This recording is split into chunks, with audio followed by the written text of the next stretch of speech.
I think it will be me, but this has got to go back to. So that's the whole thing. I can't do my job without it.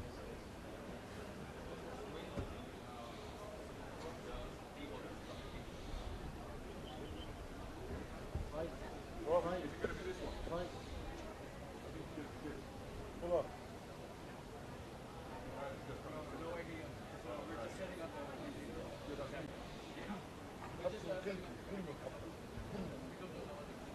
Oh, it's legal.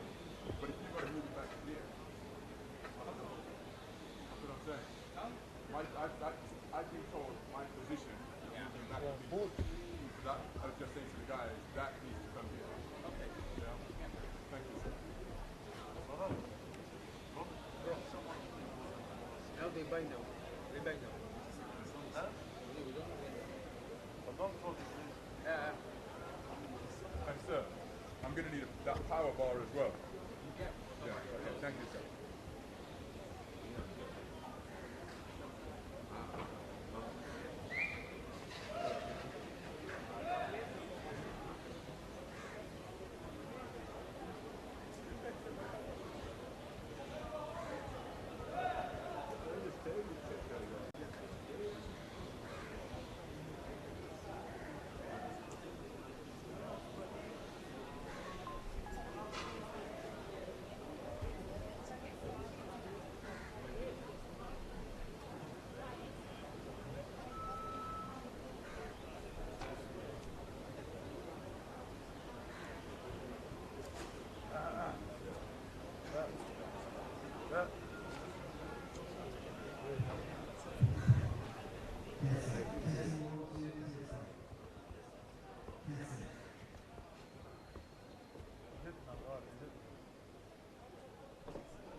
Doctor what? This is doctor corner.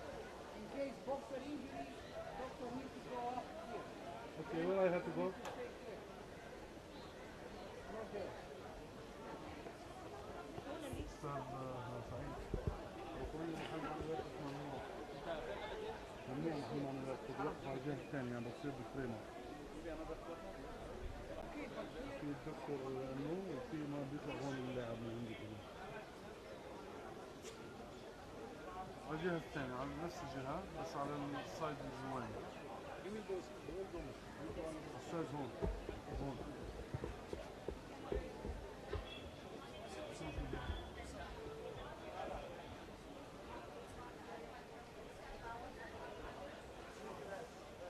بالضبط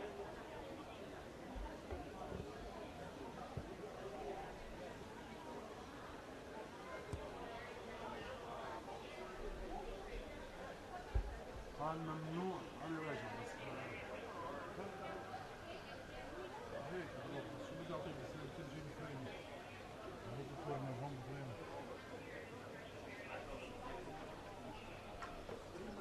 لا لا هون تمام بس هيك كورنر هاي بفريمة يعني كيف بدي اعطيك انا اتليست بدي اقرب هيك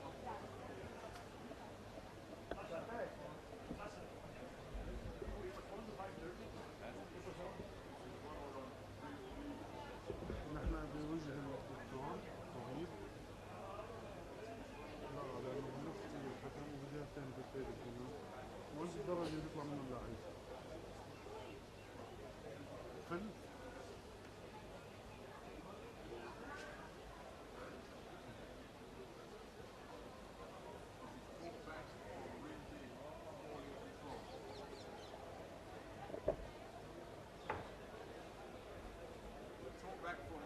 كل شو بدنا نعمل لها I've been asked to use the left-hand side of the commentary box. That's why it is switch.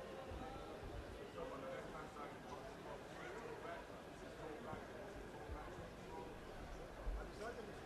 Okay, hearing you loud and clear. And this is the commentary circuit. This circuit is ring B.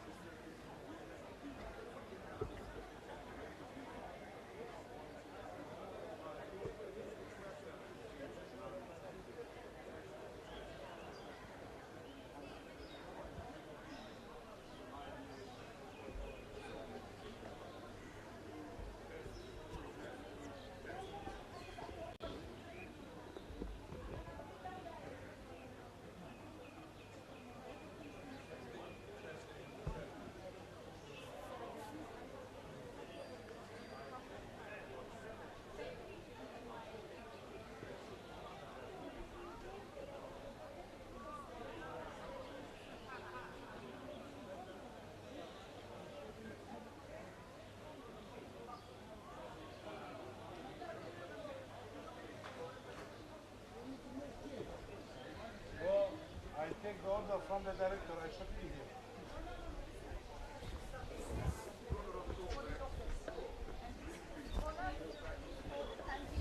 Hearing my main microphone.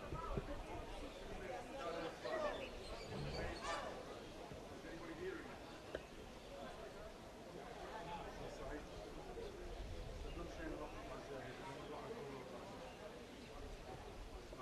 Yeah, prior to that, I was speaking on the main mic circuit for 2 minutes. I was again now. Can you let me know if you hear me? This is the main commentary circuit, ring B. Main commentary circuit, ring B. Is anybody hearing me? Okay, test of the main commentary circuit from ring B at the Men's World Boxing Championships. Is that a copy? Thank you very much. Thank you very much. Thank you.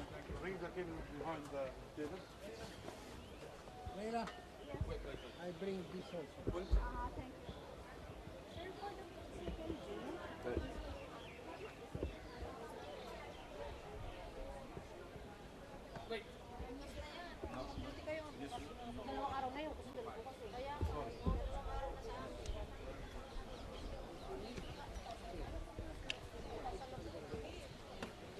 Give me more, huh? But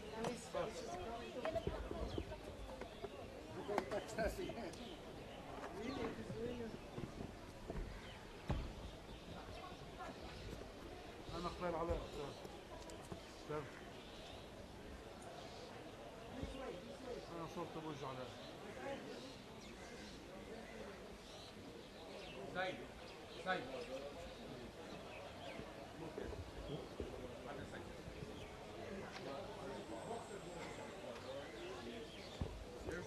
ما انتم بيض مش أول مرة نشتغل أخي. Final position.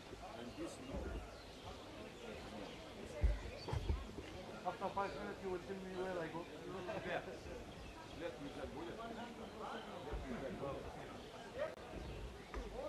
We all the order, we take it like this. No, we cannot put here. We cannot put here.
فوق صار العكس يمشي حاجه فوق صار العكس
Guys.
Ladies and gentlemen, a warm welcome to the Dubai Duty-Free Tennis Stadium in the United Arab Emirates for the IBA Men's World Boxing Championships 2025. This will be a record-breaking competition with outstanding prize money and elite caliber boxing. And we go straight in to our first contest. This contest in ring 1 is in the elite men's 60 kilogram lightweight division. Please welcome into the ring first in the red corner, representing Ecuador, Kevin Andres Quintero Mosquera.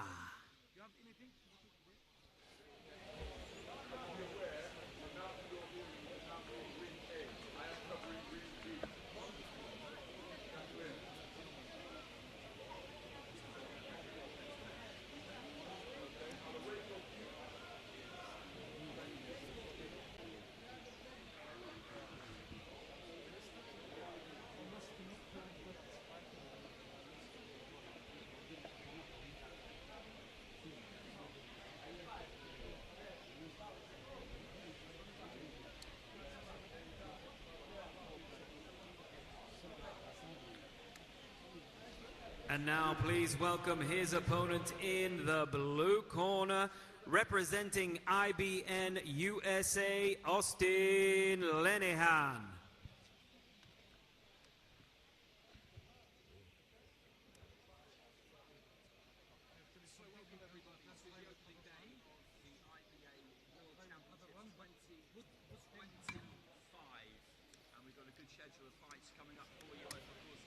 Your judges are from Armenia, Tunisia, Azerbaijan, Egypt and Colombia. Your referee is from Tajikistan. Ring B, bout number 15, in the weight category 60 kilograms. Please welcome into the red corner, Sahak Mohammed Mehdi, IBN, England.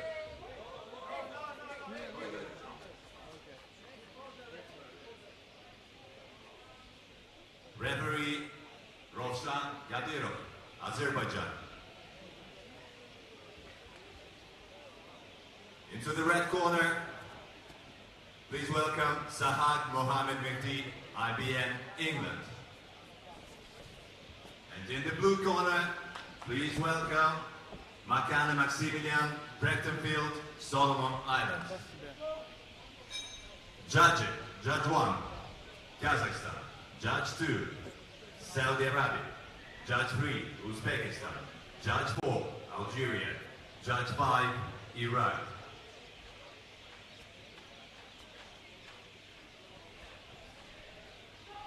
Hello everyone, and a very warm welcome to the opening day of action in the 23rd edition of the IBA Men's World Boxing Championships, coming to you from the duty-free Dubai Tennis Arena. It is an open-air venue. There you see a look at the 5 scoring judges who will be scoring this contest at 60 kilograms. The 10-point must system in effect. And the man in the red corner is Mohamad Sahak, representing the IBN England team, one of a 2-man team. 42 boxers making up the 60 kilogram weight class. The more compact figure, who'd been put under pressure straight away out of that southpaw stance from Sahak, is Maximillian Makana from the Solomon Islands. He's part of a 2-man Solomon Islands team. And he, a 2023 Pacific Games silver medalist at the multi-sport event held in the capital city, Honiara, of his home nation. But it's Sahak who has started brightly, looking for the overhand right is Makana, but he's going to have to try and close the gap here against his taller southpaw opponents. Double right hand saw the second one get through. He's using that shot effectively through this passage of the round.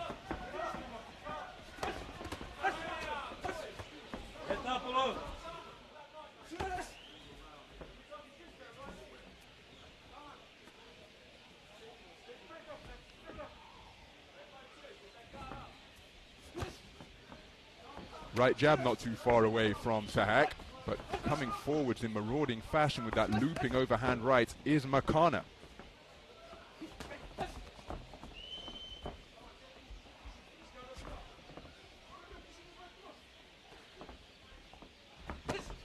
Beautiful jab to the body from Sahak.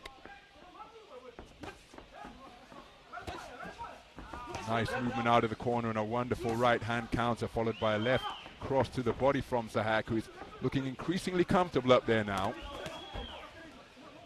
Reverse 1-2 attempted by Makana. Looking for that same overhand right once again, but keeping his composure effectively is Mohamad Sahak.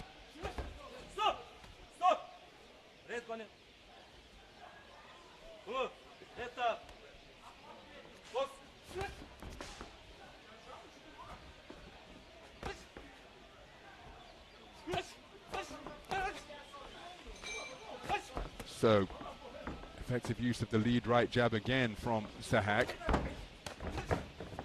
Check right hand, so him spinning off the line. Looking to throw a burst of punches to both body and head.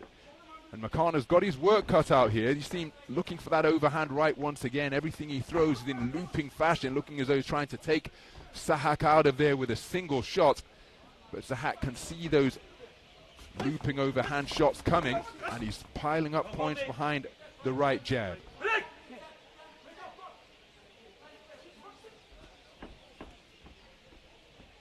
So operating out of the middle of the boxing ring is Sahak, closing seconds of the opening round.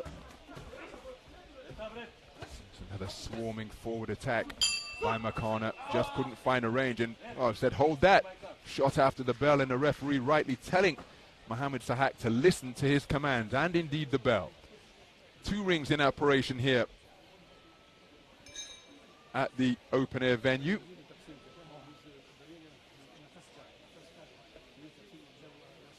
And the man issuing the instructions in the red corner to Mohamad Sahak is his father, Ghulam Sahak. Had the opportunity to meet and speak with both of them here in the days ahead of the competition out here in Dubai, as we see some of the action from the opening round. And that is how Maximillian Makana was going about his work, swarming attacks, but controlling the distance pretty effectively throughout the opening 3 minutes was Mohamad Sahak. Seconds out. Used his jab effectively, showed good variety on that shot. And that was the shot after the bell, little love tap.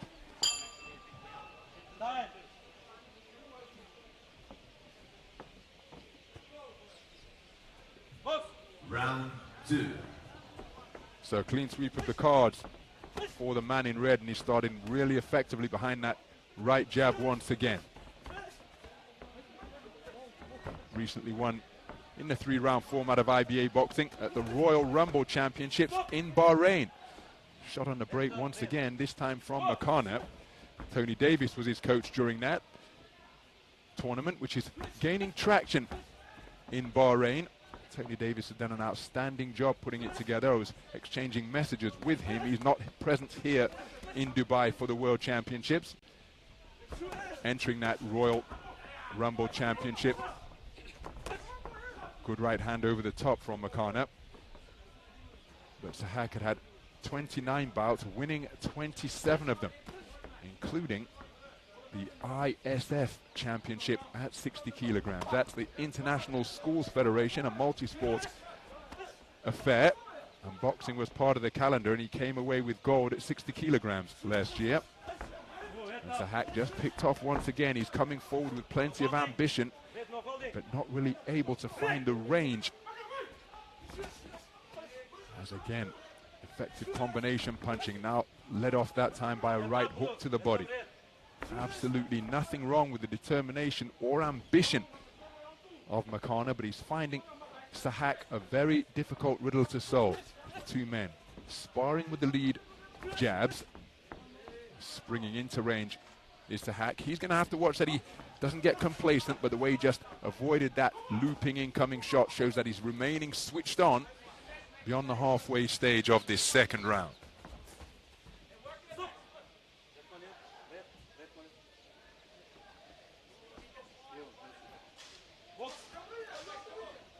So a minute remaining in round number 2.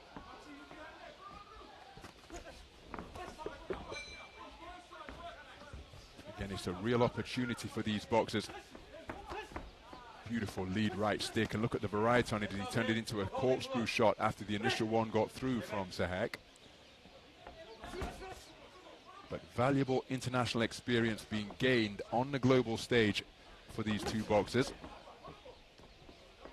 Mohamad Sahak, just 19 years of age, continuing to will his way forwards is Makana. Again, you have to admire the man's determination and commitment. Just landing incorrectly with the inside part of the glove rather than the knuckle part of the glove.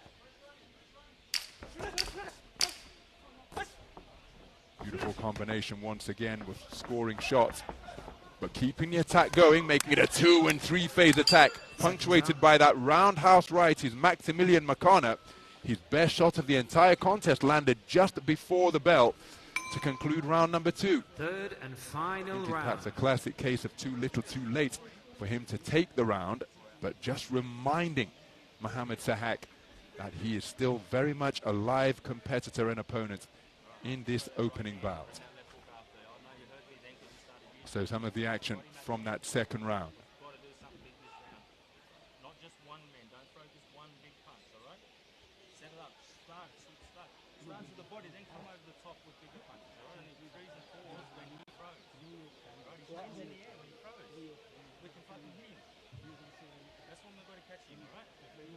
When he goes, need more than one punch. Seconds out. All right, buddy. Let's go. So a 10-8 round returned in favor of Mohamad Sahak, giving a commanding lead for all 5 scoring judges. 4 scores of 2018, 1 score of 2017 after a 10-8 verdict in favor of the man in red in round number 2. Well, a little bit of trouble removing that stool from the corner of Mohamad Sahak. So the referee calls time and round 3 is underway. It's a brisk start to the 3rd frame from Sahak, looking to stamp his authority behind that swift right jab. 42 boxers making up the lightweight division, one of the most heavily populated in the tournament. And so we have 10 bouts in the round of 64, and despite the opening success that Sahak has enjoyed behind his pot shotting, Makana continuing to remain resolute and determined in his task, looking for a lead left hook but spinning off the line effectively and then just piercing his man with straight shots from both hands is Mohamad Sahak. Boxers out of the Islington Boxing Club in North London. Beautiful combination, left uppercut to the body followed by right hooks around the corner. Very effective punch picking indeed from Sahak. No holding.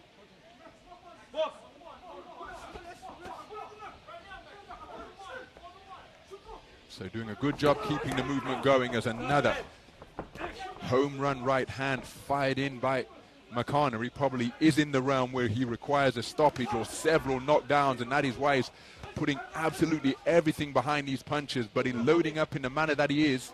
And remember, he's got to close the distance as well against his taller opponents. Sahak's radar is locked in, he's easily avoiding these punches. That was a wonderful right jab from Sahak. Pushed in off the back foot and it knocked Makana out of his boxing stance. But he's back into it now, looking to bob and weave his way forwards once again. Scoring success with that right hand.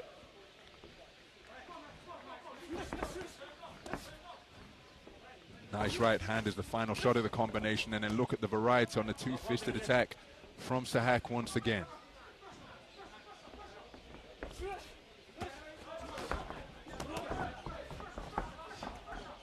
So a little bit of a trade-off to give us some two-way action through this portion of the round.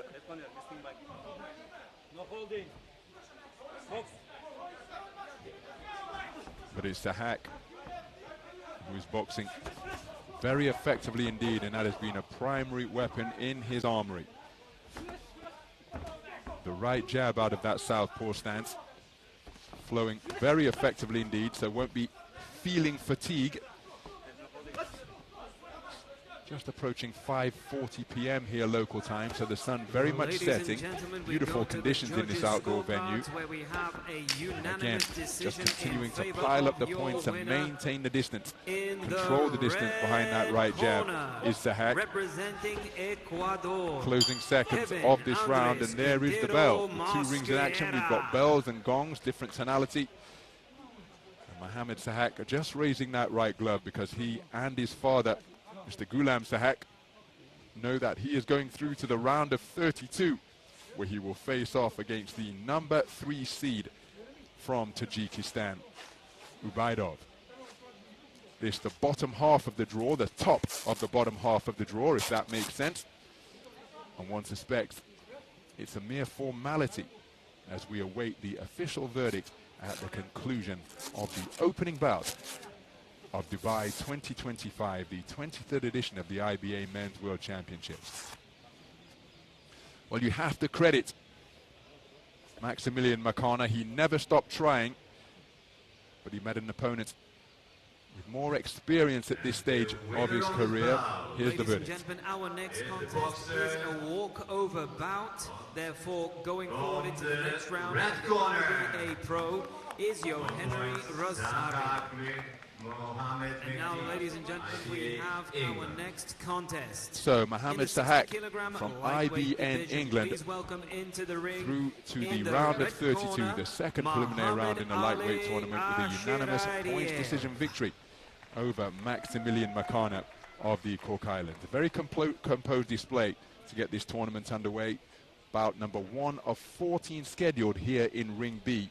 So in terms of bout order, this is actually bout number 15. Bout number 16, just a few moments away.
Bout Ring B, bout number 17, in the weight category 60 kilograms.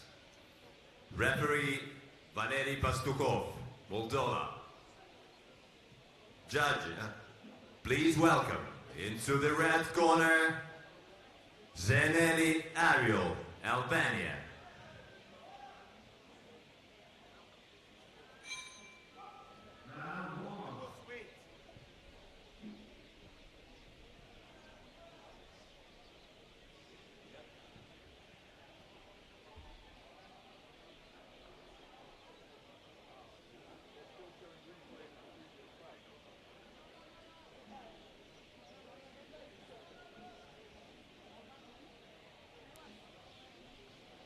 Just a spot of housekeeping. Bout number 16 is actually a double walkover. This is a contest scheduled in the 60 kilogram lightweight division between boxers from Libya and Niger. But both of the boxers scheduled to make their way to the ring, Muayid, OKASHAH and Abdoul AMADOU, haven't made it to the ring. And so a rare double walkover when neither man has progressed from the round of 64. And so in the blue corner, making our way to bout please 17. welcome Srisakul, Thichakorn, Thailand. So just making his way to the far side of the ring and the red corner is Albania's Ariol Zeneli. Judge 1, Russia. Judge 2, Turkmenistan. Judge 3, China. Judge 4, opponent Zimbabwe. Just entering Judge 5, Croatia. the open air venue here is from Thailand, but there is a closer look at Ariol Zeneli, the 2022 European Youth Championship silver medalist at 51 kilograms. Beat Rafael Lozano en route. And there is 22-year-old Thichakorn Srisakul of Thailand.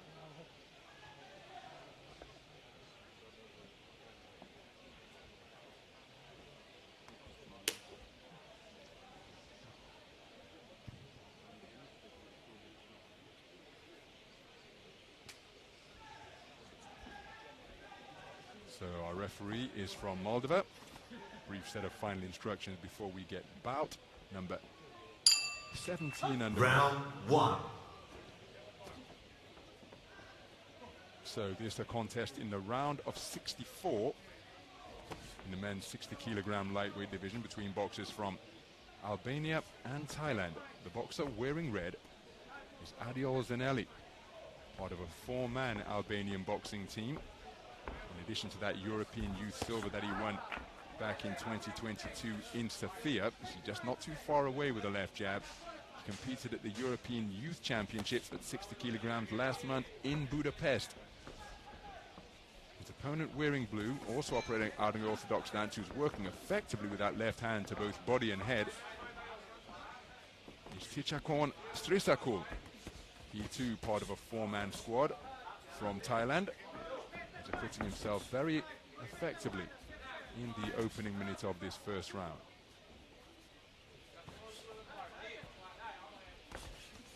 Counter right hand not too far away from Srisakul.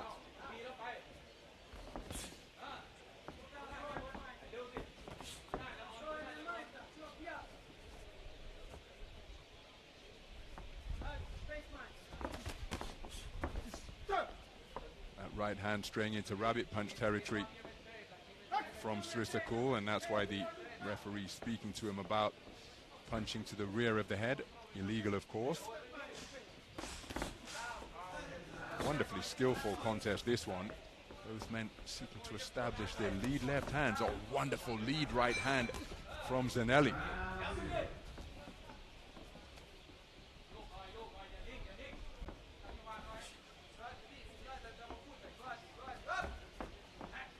So plenty of feinting and shaping just on the edge of range as they both committed to backhands almost simultaneously.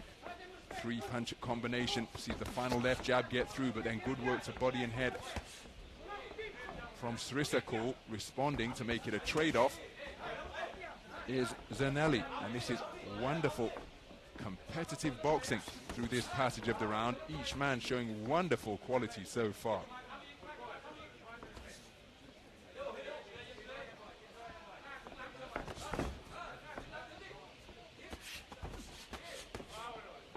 Digging away with that left hook is Zeneli, sinking one into the body as well, but that shot reciprocated by Srisakul. Wonderful stiff left jab from Zeneli once again, and he's found his distance wonderfully with that shot.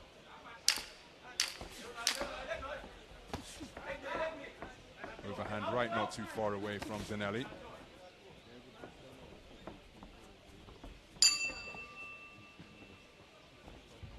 Beautiful round of boxing from both men in the first of this round of 64 contest in the 60 kilogram lightweight division.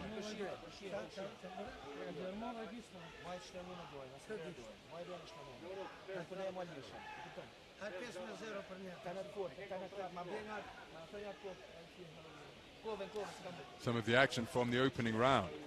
And it was that type of contest. Right hand success to the body for Srisakul, countered immediately by left jab upstairs from Zeneli. Educated use of the left hand from Srisakul. Digging it in, turning his palm up to the ring lights, but keeping his composure beautifully was Zeneli, and it resulted in some high quality exchanges over the course of the first 3 minutes. Seconds out. Well, it's a clean sweep of the cards for Zeneli, but make no mistake, Srisakul was in that contest every second of the way. Round 2. So we move into the second round. Again, left jabs upstairs from Zeneli. Zeneli straight right crosses to the body from Srisakul.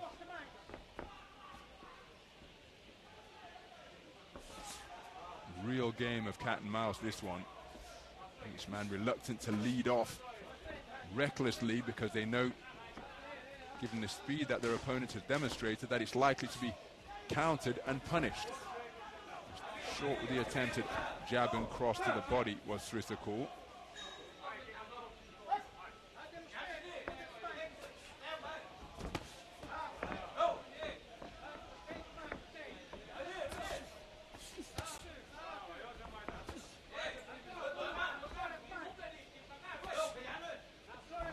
Man working so hard to establish dominance in their desired territory, using the space of the ring effectively is Zeneli, but he was picked off while against the ropes with a good scoring shot to the body from Srisakul.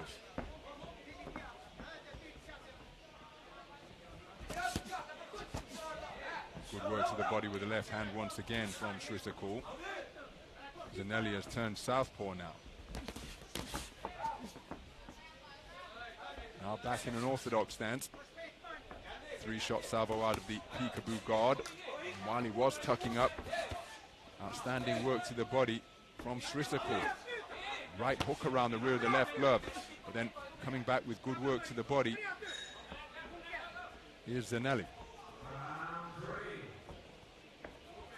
The feinting continues, just on the razor's edge of range. But it's Srisakul looking to get onto the front foot now, skimming across the ropes, moving counterclockwise. Here's Zeneli.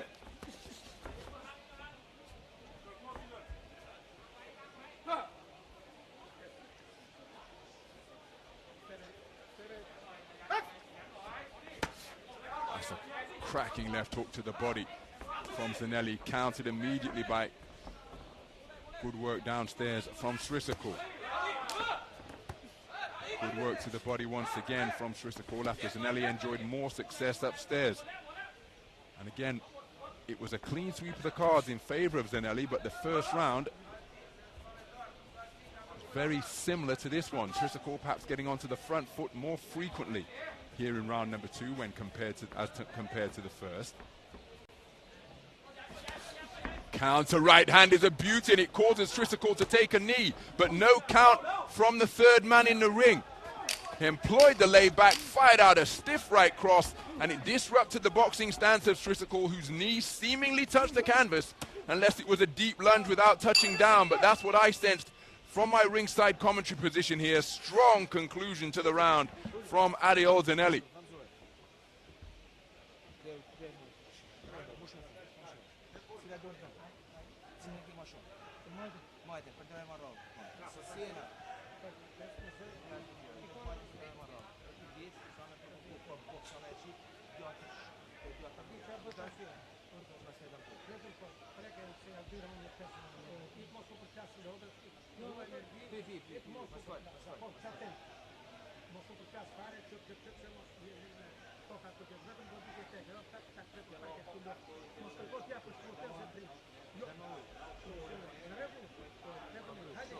Some of the action from the second round. Content to retreat to the ropes was Zeneli.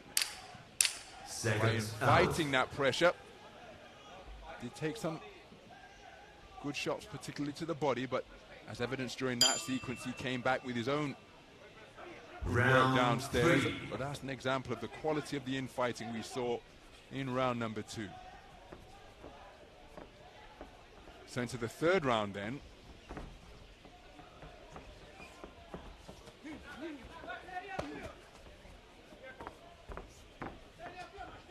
Given the strong conclusion to the round produced by Zeneli, one suspects that it's he who is leading in this contest. Weren't able to bring you the scores after round number 2.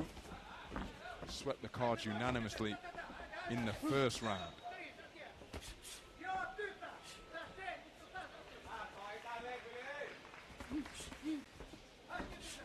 So spinning off the line effectively and using the space of the ring very well indeed is Zeneli, as he's dodging and darting, slipping and sliding across those ropes to make his man miss.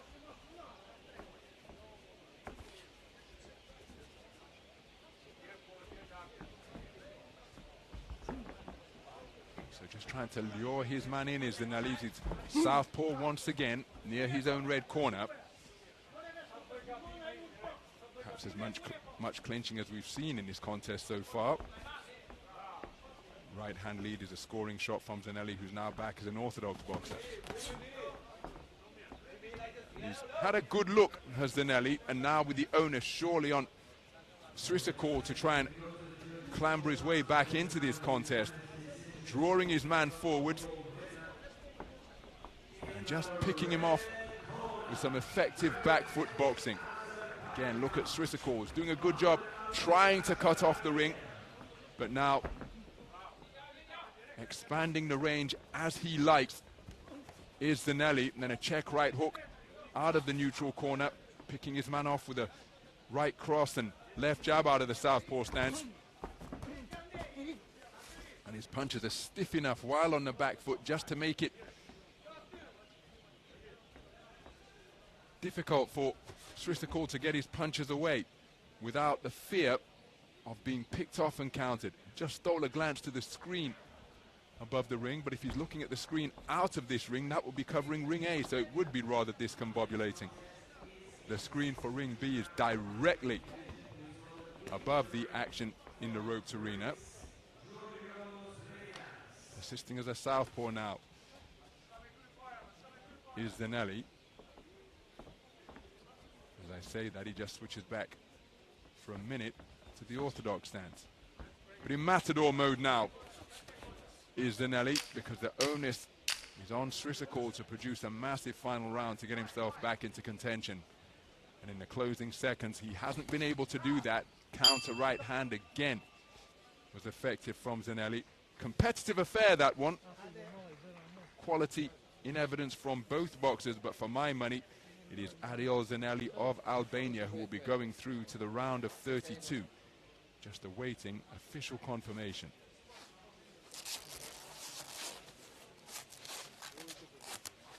Winner goes through to face off against the number 7 seed, Brechthefield from Kyrgyzstan, as we take a look at some of the action from the final round.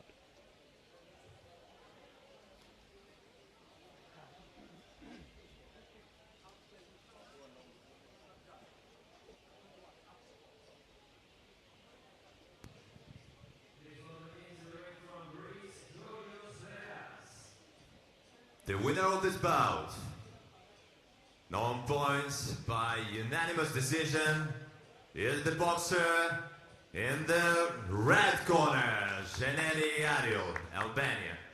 So Ariol Zeneli, the 2022 European Youth Championship silver medalist, goes through to the round of 32 in the men's 60 kilogram lightweight division. And there he will face off against the number 7 seed from Kyrgyzstan. But a very accomplished display to get his tournament underway here.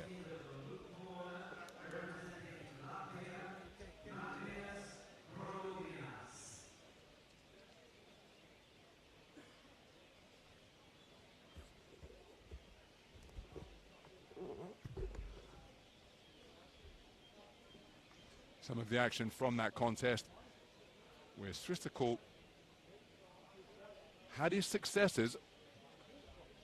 The more we got into it, it was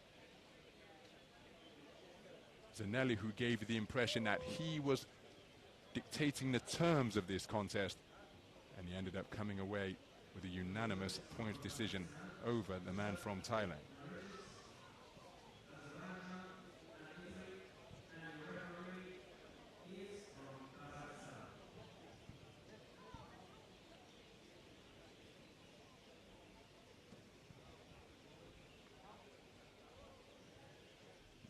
Belt number 18, the ring B, in the weight category 60 kilograms. Referee Tina Politan, Bosnia-Herzegovina. Please welcome into the red corner, GYLYCHJANOV, YHLAS, Turkmenistan.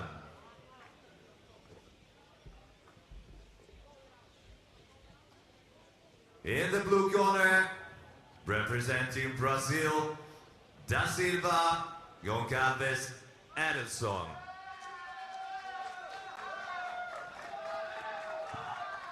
Judges, Judge 1, Croatia. So there is Judge 2, 25-year-old Algeria. Ilhas Judge 3, Serbia. GYLYCHJANOV Judge 4, Cuba. from Turkmenistan. Judge 5, Iraq. They're the 5 scoring judges from Croatia, Algeria, Serbia, Cuba. 4 of the 5 scoring judges using the 10-point must system here. So there is the 25-year-old from Turkmenistan. His opponent is 29-year-old Arilson de Silva Goncalves.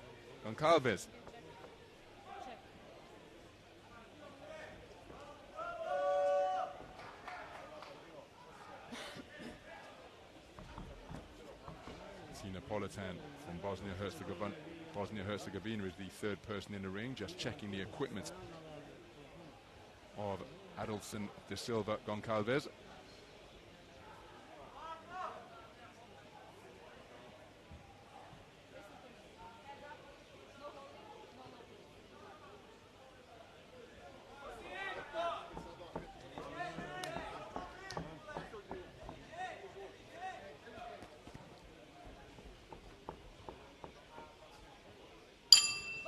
Round 1.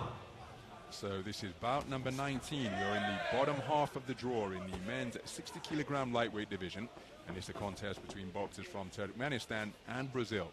The boxer wearing red is YHLAS GYLYCHJANOV, 25 years of age, part of a 3-man Turkmenistan boxing team. The boxer wearing blue is 29-year-old Arilson De Silva Goncalves, part of a 7-man Brazilian boxing squad. Both men, that's a good left-right combination to the body from De Silva.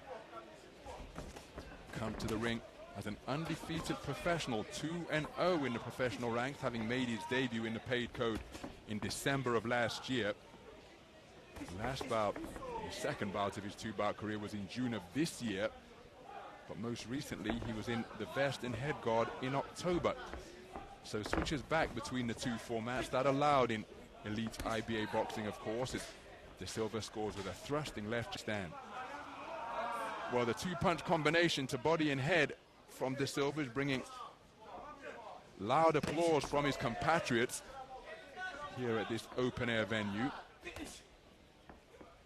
Dubai Duty-Free Tennis Stadium. But it's boxing taking center stage, and De Silva touching his man with a scoring right jab as he switched to the southpaw stance now.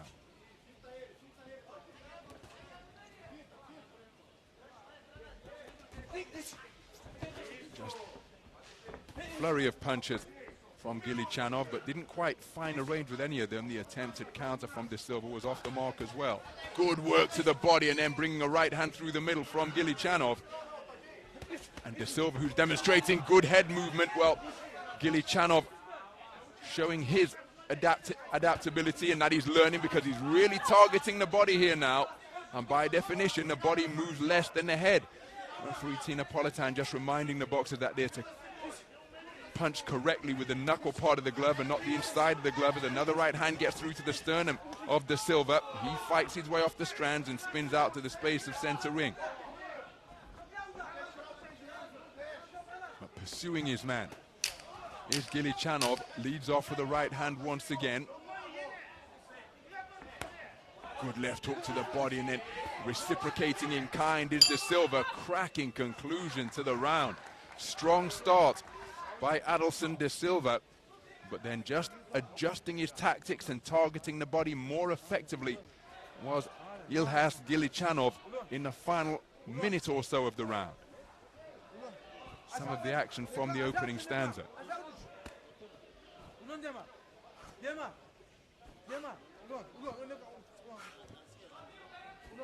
Using his feet very effectively was De Silva in the first half or 2 minutes of the round, but then GYLYCHJANOV began to find his range, and it's a 4-1 split in favor of the Brazilian boxer, the Cuban judge preferring the work of the man from Turkmenistan.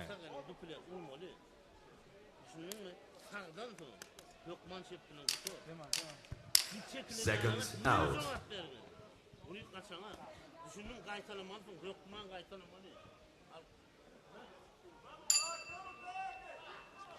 So we move into the second round. Round 2. IBA live scoring means that the coaches and thereby the boxers will be aware of the state of the contest as we go through it. And it's De Silva out behind a rapid fire double jab, looking to respond with his own lead left stick is GYLYCHJANOV.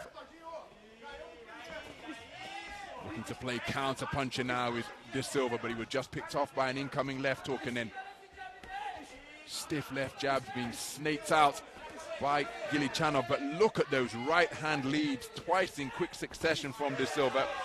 GYLYCHJANOV looking for the same shot once again, but showing real composure in the pocket now is De Silva, after using his legs in the opening round.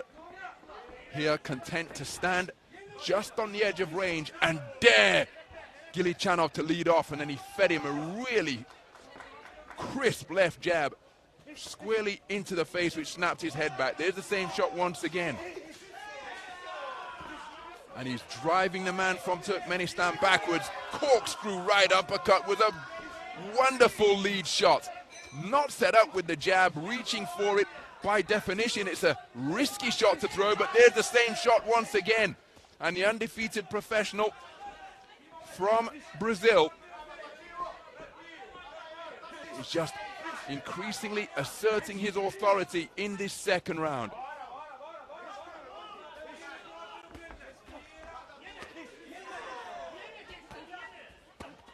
Good left hook downstairs from GYLYCHJANOV, but then responding with a combination to the head is De Silva. Nice defense with the right glove from De Silva, and then came back with a left hook. And there's that right uppercut once again as GYLYCHJANOV doubles up the hook. The second one to the body did get through. And I thought it was a tactical adjustment from De Silva to elect to hold his feet after using his legs in round number one. But I'm wondering whether perhaps he's feeling the pace because his work becoming just a little more ragged now, and those body shots, if he is feeling the exertions of his efforts, well, just as he did in the first round, is GYLYCHJANOV coming on strong here, forcing De Silva to cover up, and then just bulldozing him back towards the red corner on the far side of the ring. Nice movement of the head by dipping at the knees and rolling beneath the shots from De Silva. But is he unable to use his legs? I thought he was bringing his deep experience that has seen him claim a dozen medals in the Brazilian championships. That he was electing to give GYLYCHJANOV a different look, but maybe it's his energy levels forcing him to remain in the pocket and rely on his reflexes and radar to avoid the incoming fire. See, he's breathing through a mouth that's open as he scores with a left cross out of the southpaw stance and drops down effectively to the body. GYLYCHJANOV going in search of a right hand upstairs. The left hooks which followed were inaccurate. Final left hand whipped into the body on the bell. Another fascinating round of boxing here.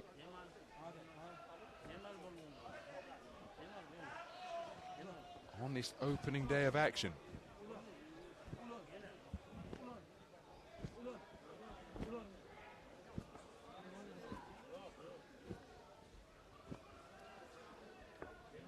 So some of the action that unfolded from the second, where in the early stages that corkscrew right uppercut and really swift left jab was piling up the points for De Silva, but then it was a strong conclusion to the round once again by GYLYCHJANOV.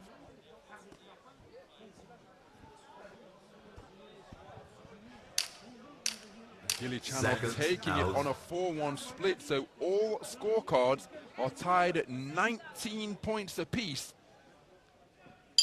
with 3 minutes remaining. What a turnaround here.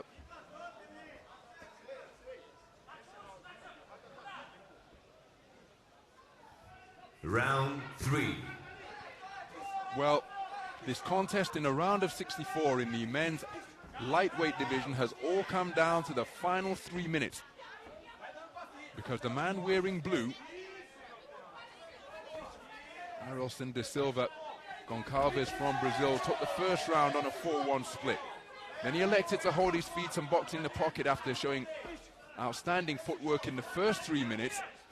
Then in the second round, when remaining in the pocket, he started effectively behind a really flashy and effective right uppercut. There's a check right hook out of the southpaw stance once again. But it was a strong conclusion to the round by GYLYCHJANOV, and that has seen him take the second round on a 4-1 split.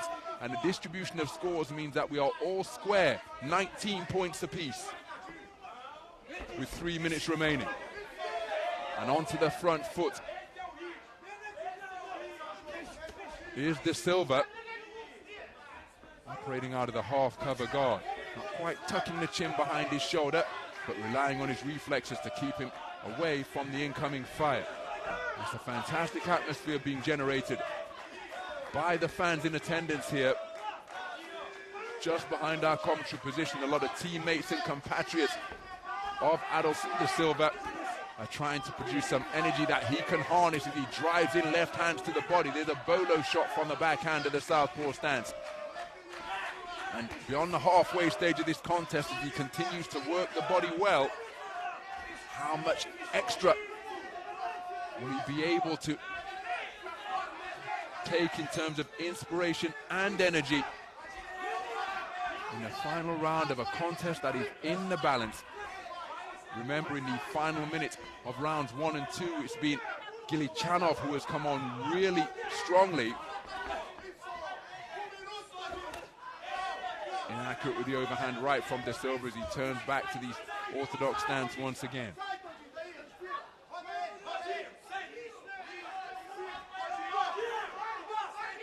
So just going walkabout, prompting the intervention of the referee Napolitan. Was De Silva looking for that right uppercut once again to catch the advancing GYLYCHJANOV, not too far away with the right hand, and then turn the right uppercut beneath once more.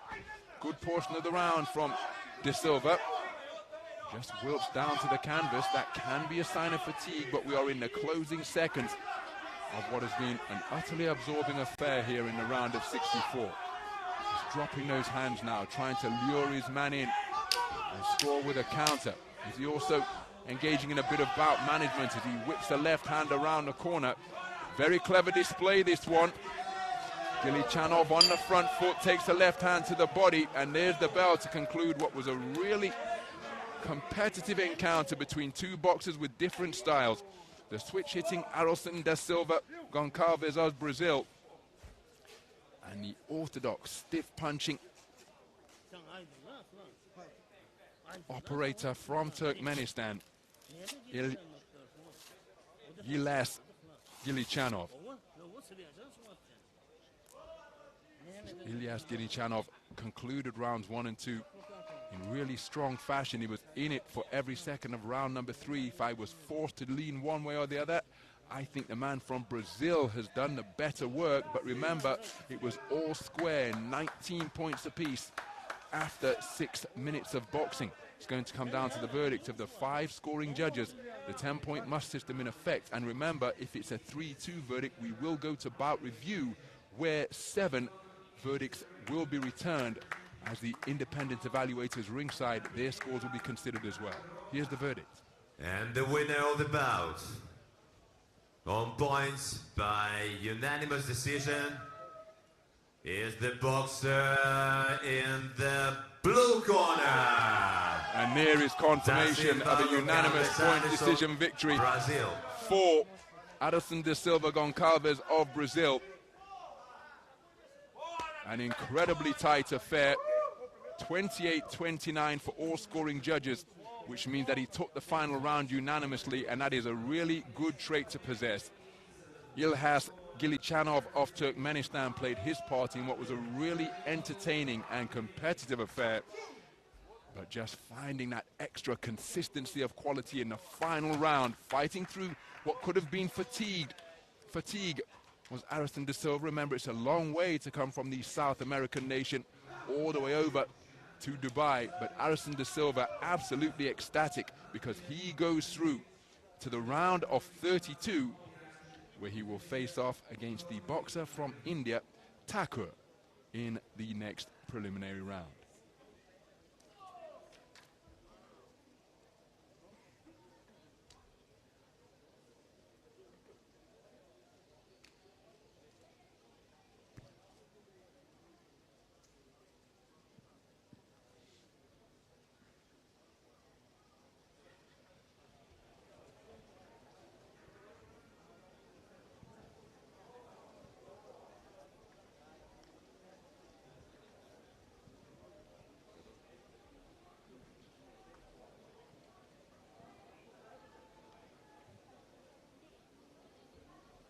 Bout number 19 in the weight category 60 kilograms. Referee Sergei Zhurkin, Russia.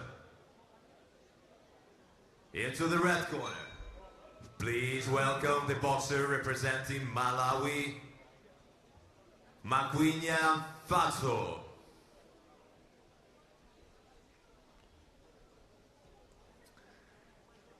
In the blue corner, Please welcome the boxer representing Zimbabwe, MARUSENGA, Mandhlenkosi.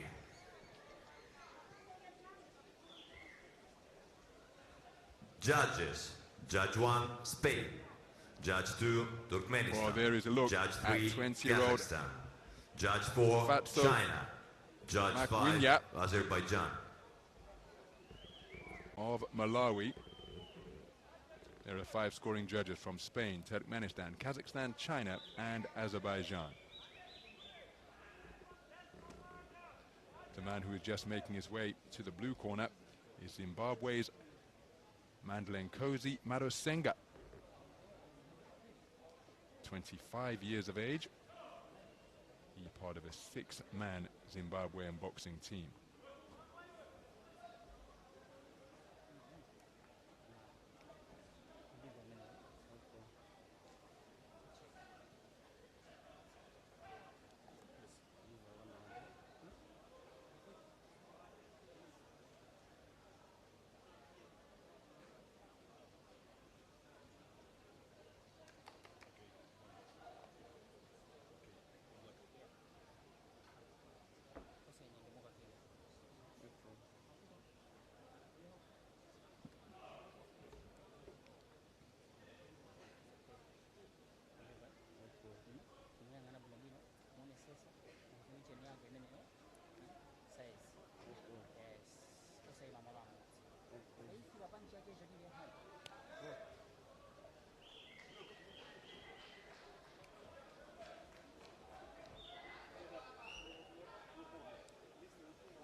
'64 action in the men's 60-kilogram lightweight division between boxers from Malawi and Zimbabwe. And the orthodox boxer wearing red, who's just out of range with his attempted offense. Mphatso MAKWINJA. And the opponent wearing blue, just looking to find a range with that overhand right, but he kept the attack going to land with arcing hooks on the inside. Is Mandhlenkosi MARUSENGA, 25 years of age. And his Southern African nation returned to the African Continental Championships last year after a 30-year absence. They aim to return in Yaoundé in Cameroon in 2023, but a lack of funds forced them to withdraw. But Kinshasa last year in the Democratic Republic of Congo saw them return to the continental stage, and what a wonderful re-edition it has been. Bombing away with that backhand, MARUSENGA. And here he is competing on the global stage. Both men exchanging backhands, and then a stiff left jab from MAKWINJA.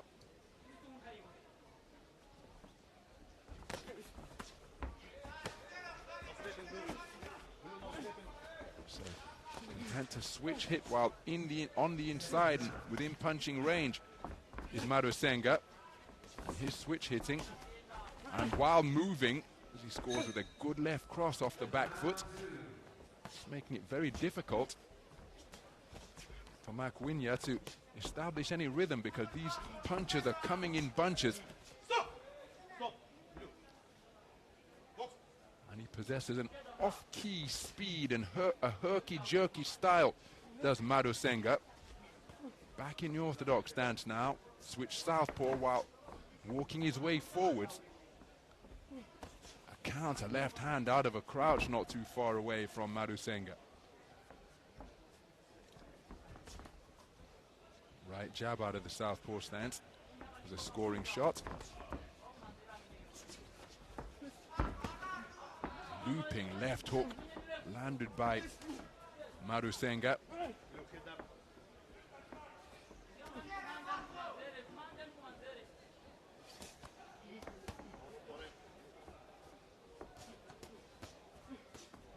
right hands again coming from around the belt line, perhaps making them difficult to detect. And look at that two-fisted attack, pushing his man back across the ring.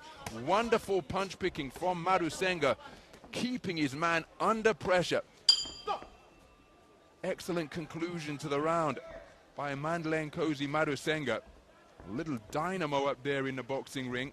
I happen to think he's done enough to take the round. Remember, we've got 5 scoring judges using the 10-point must system. And this man, Mphatso MAKWINJA, well, he was always keeping his composure and looking to remain competitive, but he was out-punched heavily and indeed outscored in the closing stages of that opening round, for my money.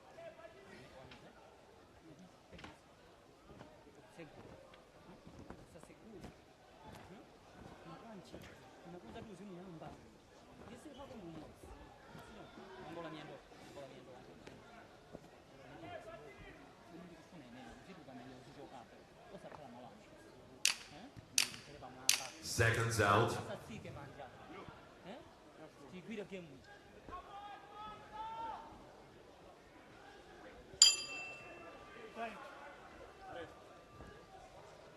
Oh, I'm just trying to take a look as to what's going on in the blue corner, because that is a really tardy exit by MARUSENGA's team. Round 2. That's got to be an interval of around 1 minute and 15 seconds, 60 seconds is the designated time. Get the call of seconds out, and that's exactly what the instruction from the timekeeper or the public address announcer indicates. The seconds are to begin exiting the boxing ring, so once that bell sounds after a 60-second interval, the fighters are ready to resume action.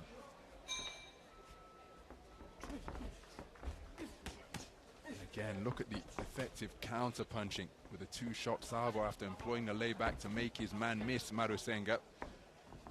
And MAKWINJA, he's got his hands full here, because when he tries to punch, invariably counters are coming back, and right on cue, they're coming back in bunches as a left crossed out of the southpaw stance, gets in between his gloves, and then he's hit by a cluster of punches while he's trying to launch his own offense.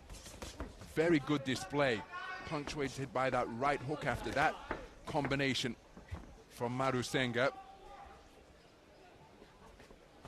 Competed at the Mandela Cup in Durban last year. Did MARUSENGA an IBA multi-nations competition down in South Africa, and working the lead left hand upstairs before dropping down to the body with hurtful rights. Here's MARUSENGA. He's just bringing his deeper level of experience to bear here. Now skipping in front of his man, trying to bamboozle him further.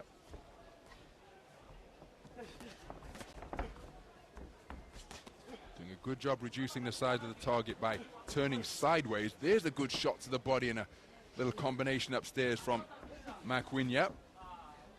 But he really is a little dynamo. Here's this boxer in blue. He seldom stopped moving, takes a left hand there as he was trying to just tuck his chin behind his shoulder, but it was left exposed. But closing the gap, expanding it on quick feet, and that into the gap and landing a cracking right cross. Eye-catching scoring, punch-picking being demonstrated by MARUSENGA. Just sitting down on some of these shots now. MAKWINJA looking to remain competitive and digging down to the body, but the man getting the better of this second round. And indeed, to the extent that they are exchanges and it's not one-way traffic, is MARUSENGA.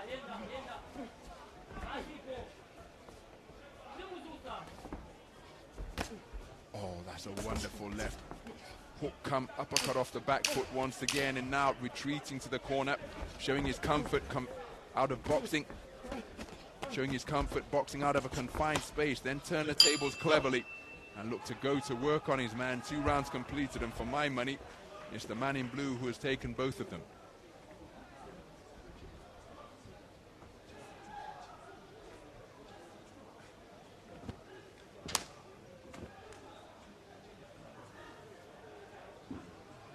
Some of the action from the second round.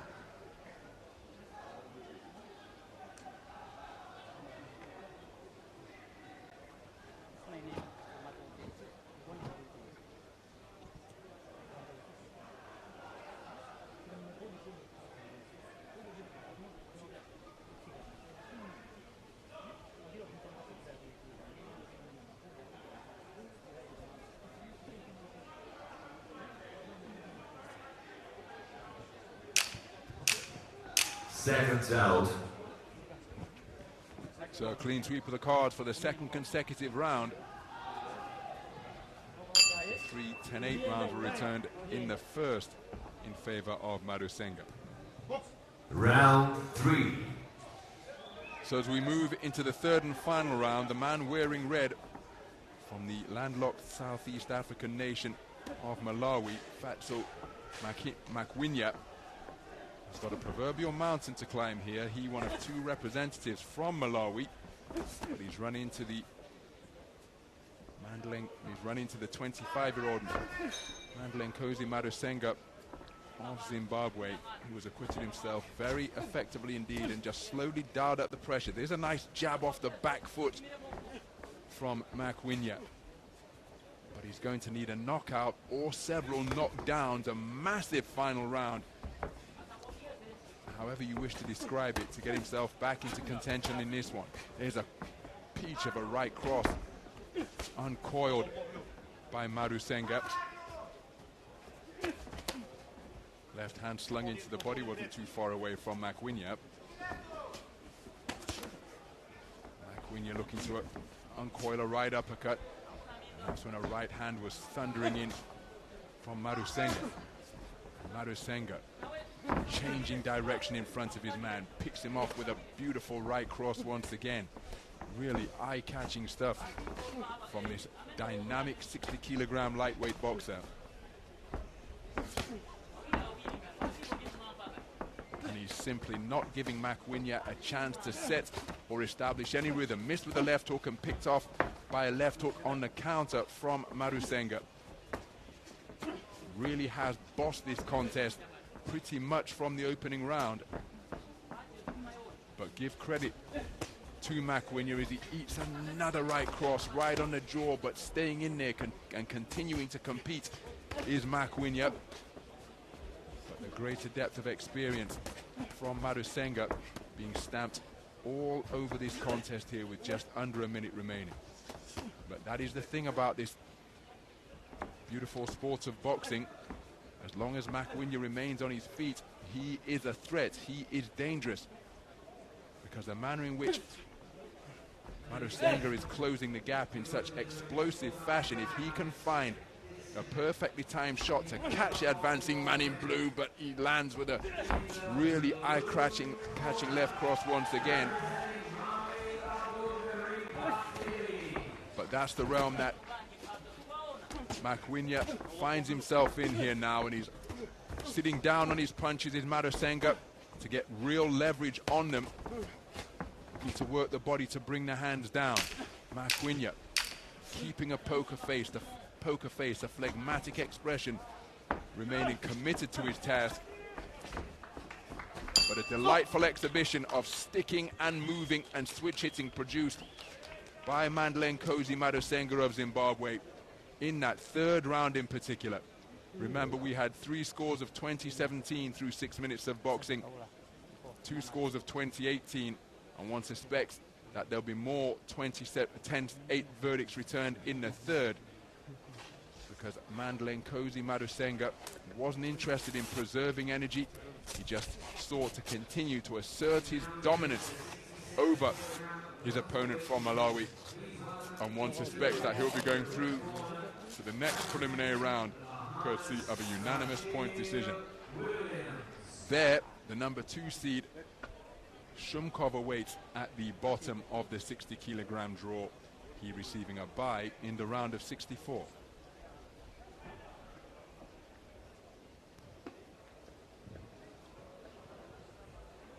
The winner of this bout, on points by unanimous decision, is the boxer in the blue corner, Mandhlenkosi Marusenga, Zimbabwe.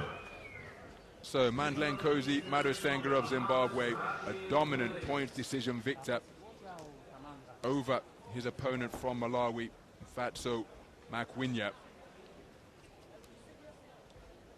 Showed his switch hitting prowess, showed a wide-ranging punch repertoire, and simply did not give MAKWINJA any opportunity to establish his rhythm. There's an example of the man from Zimbabwe's punch picking. coming from a wide variety of angles, working both head and body, and demonstrating that he possesses every punch in the book. He goes through to the second preliminary round, the round of 32, where he'll face off against the tournament number 2 seed, the estimable Vsevolod Shumkov of Russia.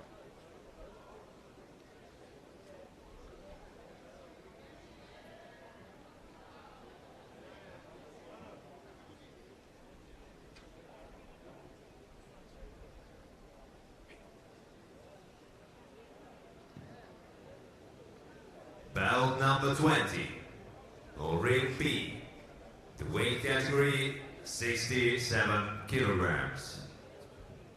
Referee Mphatso, Croatia.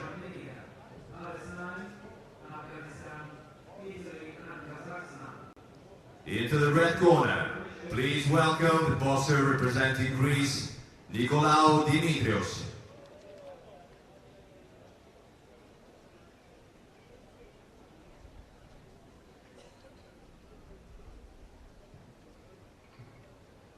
In the blue corner, the boxer, please welcome the boxer representing Argentina, Abdoul. So the action continuing into the early evening here at the Dubai Duty Free Tennis Centre, the open air here in this Serbia. 23rd edition of the IBA Men's World Boxing Championships. Over to the red corner as we take a look at the 5 scoring judges. We've got judges from Kyrgyzstan, Cuba, Serbia, Algeria, and Uzbekistan. The 10-point must system in effect. All of the scoring judges seated around the boxing ring. Well, there is 22-year-old DIMITRIOS NIKOLAOU over in the red corner. And his opponent is 20-year-old Thomas Casaza of Argentina.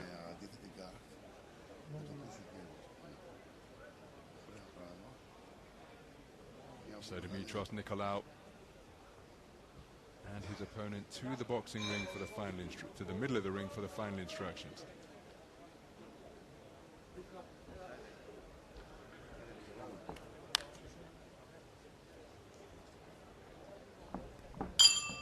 Round 1. So we're underway then. Battle between Southpaw and Orthodox, and the man wearing red is 22-year-old DIMITRIOS NIKOLAOU, part of a 6-strong boxing team from Greece. The boxer wearing blue just got through with a good left hand against the Southpaw as he's reaching for the right cross. It's Thomas Casaza, 20 years of age, part of a 4-man Argentinian boxing team. He goes by the ring moniker of La Cobra. Looking for that right hand once again. He scored with it downstairs, but took an overhand right upstairs, came back with his own to make it first and third boxing from Casaza. Continuing to reach for that backhand against the Southpaw is Casaza.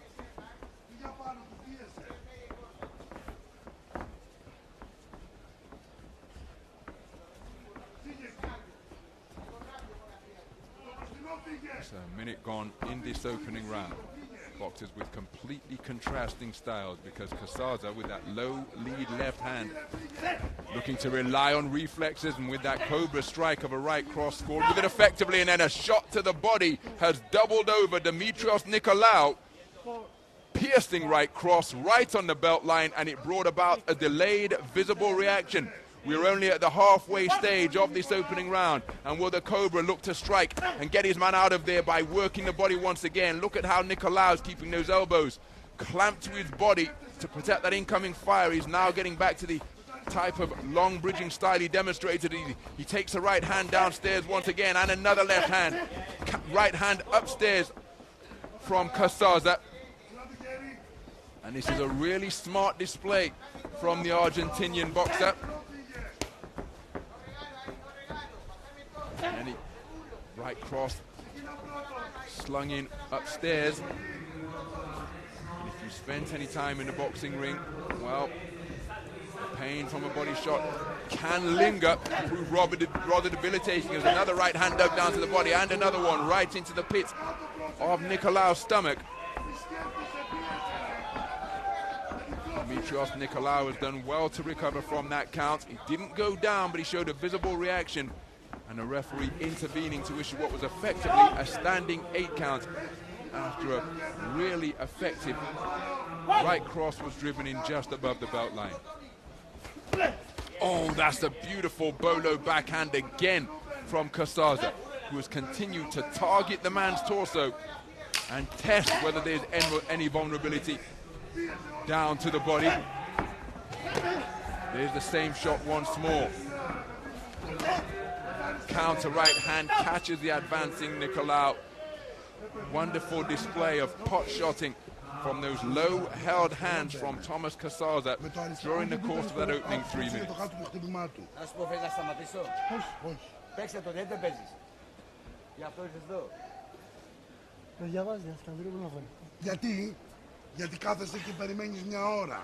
Some of the action from the opening round. There was the right cross, and look at the reaction that it brought about, doubling the man from Greece over. And then that eye-catching right hand while spinning off the line to set up the shot. Well within his rights to help himself to that right uppercut, because Nikolaou didn't go down. He doubled over, presented effectively a free open target, and Kasaza took full advantage to follow up with another scoring shot. There's an example of the punch picking of Kasaza, and he's taken the first round 10-8 for all 5 scoring judges. Number 10-9 for a close round, 10-8 for a clear win, and 10-7 for total domination as we move into the second round. So the onus is going to be on Dimitrios Nikolaou to try and do something to turn things around here. Right hand off the back foot once again from Kasaza. And given the reflexes that he's demonstrated in the opening round, he could well be looking to walk the advancing Nikolaou onto a shot. And make no mistake, there'll be no diminishing of desire from Nikolaou. 2024 Golden Gong tournament in North Macedonia, he was awarded the best bout for his final against Nick Weber from Slovenia. National championships under his belt and medals as well in his homeland for Nikolaou. He's going to have to bring all that experience to bear here as he takes another whiplash of a backhand straight into the body. You can see just backing off, he may have felt the effects of that shot, but maintaining a good poker face so as not to betray his discomfort. Reddening around the eyes now, being sported by Dimitrios Nikolaou.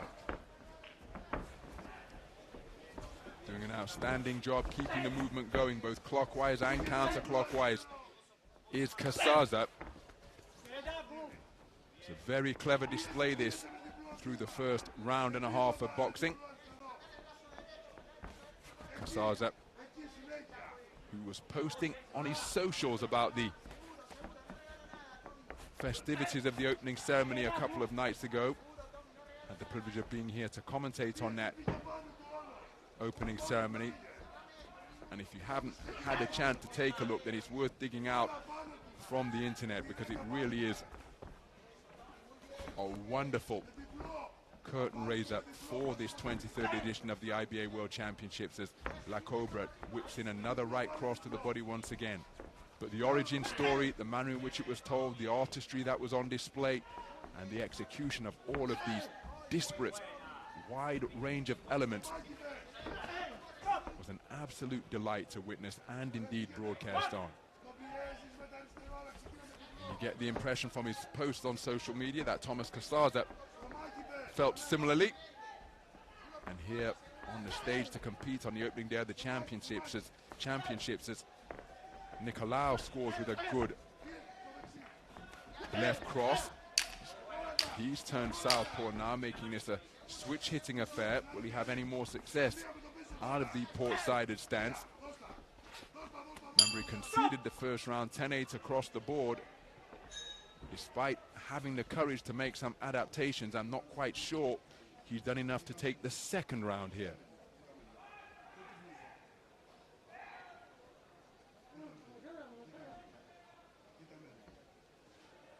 Some of the action from round number 2, making his man miss by employing the layback and then making him pay.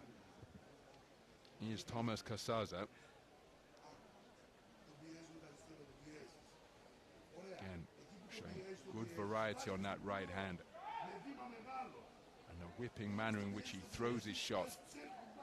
Sees them loaded with leverage before they land. You see, there was a success there for NIKOLAOU, but it came in between successes of the first and third boxing of Thomas Seconds Casaza. out. So second round in the book, 4 scores of 10-9. Judge number 5 from Uzbekistan scoring it 10-8 in favor of the man from Argentina. Round 3. So as we move into the third and final round, the orthodox boxer wearing blue is in a really strong position on the scorecards. And now he looks as though he's entering bout management mode because he's using all of the space of the boxing ring, showing fleet-footed footwork to just maintain a gap between himself and his opponent. Then steps back in to keep the referee and the scoring judges happy so that he can't be accused of running. And look at that, he's leaving NIKOLAOU swinging at the night air here. Check left hand was perhaps a slapping shot with the inside of the glove, but NIKOLAOU is finding Casaza very difficult to pin down and catch.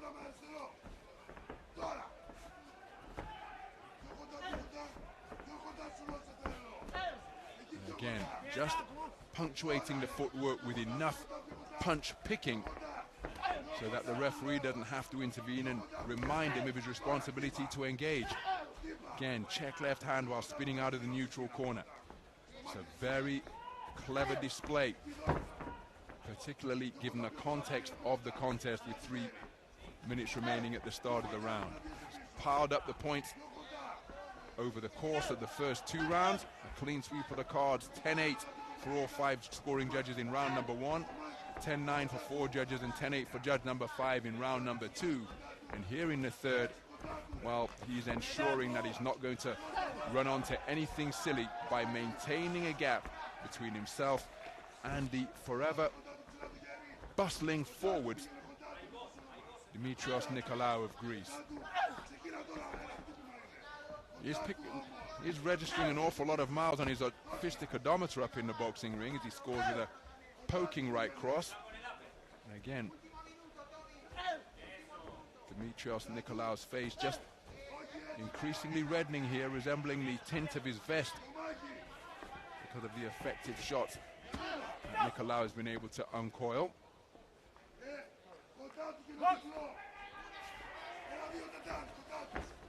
Check left hand again, may have been something of a slap, but it just leaves NIKOLAOU in between the ropes momentarily.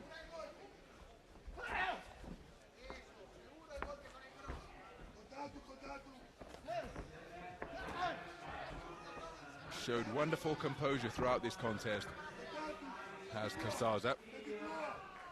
Because the man in red really tried to put him under pressure in the opening stages of this bout, but by boxing in the manner that he's demonstrating here, sticking and moving, using the space of the ring, he has made this a very difficult and, dare I say it, unsuccessful mission for Dimitrios NIKOLAOU of Greece. So there's the bell to conclude the contest in our opening bout of the 67-kilogram welterweight tournament. This one of 10 bouts taking place in a round of 64. 36 boxers make up the 67-kilogram welterweight bracket. Some of the action from that final round.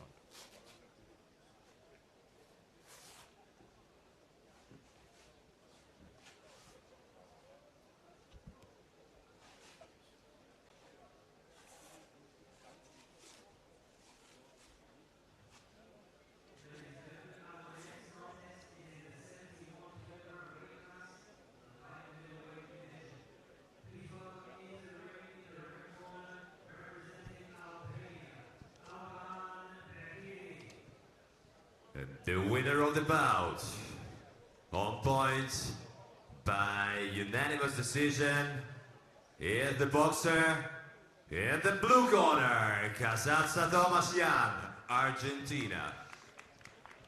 So Thomas Casaza of Argentina declared a unanimous point decision victor over Dimitrios NIKOLAOU of Greece, and that is how he did it. Wide margins on the scorecards of all 5 scoring judges, demonstrating the control that he was able to assert and maintain throughout the entirety of that contest. Some of the action from the 3 threes that have just concluded, and that sequence there was indicative of the pressure that NIKOLAOU tried to apply in the early stages of the contest, but maintaining his composure and producing that significant moment where the right cross to the body brought about a standing count. Look at the reaction. There's the delayed response. Didn't go down, but the referee issuing a standing count, 10-8 for all 5 scoring judges. And that laid the foundation for what proved to be a dominant display over the course of 3 threes for Thomas Casaza of Argentina.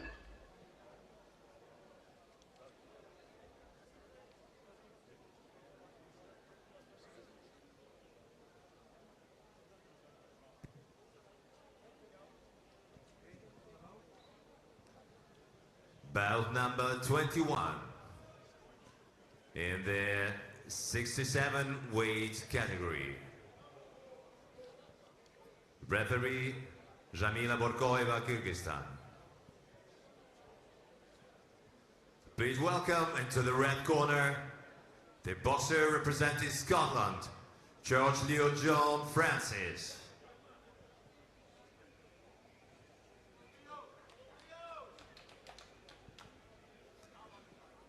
And in the blue corner, please welcome the boxer representing Senegal, Diop Che Tidiane.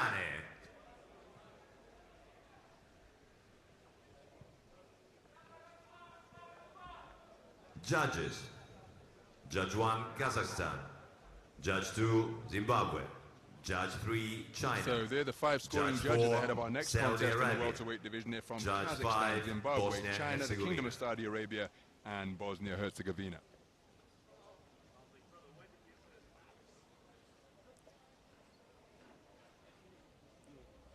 So we remain in the round of 64 in the men's 67 kilogram welterweight division, and there is Leo Church of Scotland. Mike Keane, the man in the corner. Leo Church, just 19 years of age, part of a 4-man Scotland boxing team.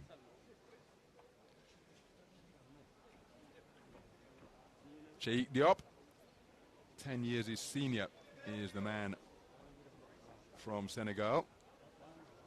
Comes to the ring as an undefeated professional. 6 fights, 6 wins, 4 knockouts for a 67% KO ratio.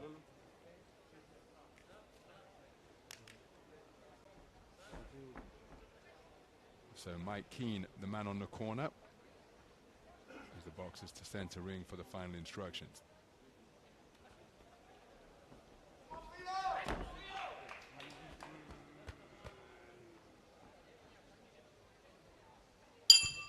Round 1.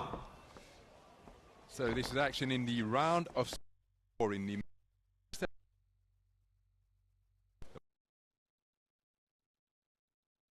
is Leo Church, the 19-year-old from Scotland. Comes to the ring as a member of the Nightmare Boxing Club from the East End of Glasgow.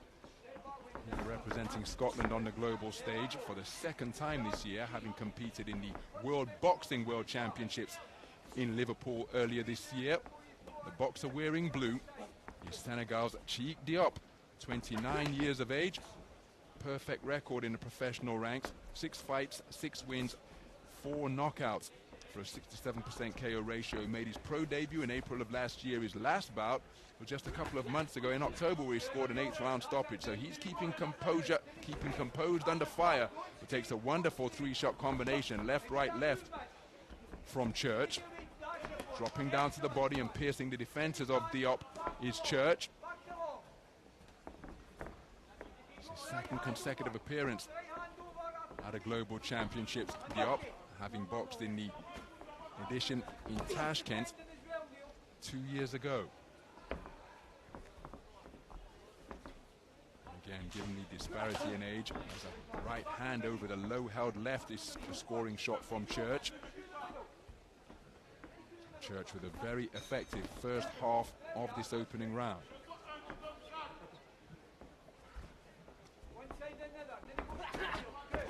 Good work to the body from Church once again. Diop keeping composed, reaching for that left jab. He's perhaps the slightly taller of the two, and not much in it in the height and reach and range stakes.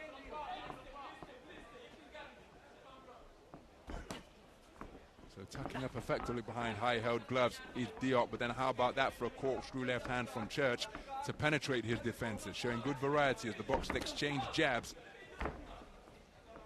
Just around 50 seconds remaining. Reverse 1-2 attempted by Diop. Church just inaccurate with the right cross. Lead left jab was an effective shot from Church. Keeping the movement going, touching his man with shots in between his defenses before scoring with that darting left hand once again. Nice movement in the pocket from Church to cause Diop's left hook to go over his head. Looking to snap out that whiplash of a lead left once again is Leo Church. Ended with a good shot to the body after Diop dipped beneath his initial two-shot salvo to the head.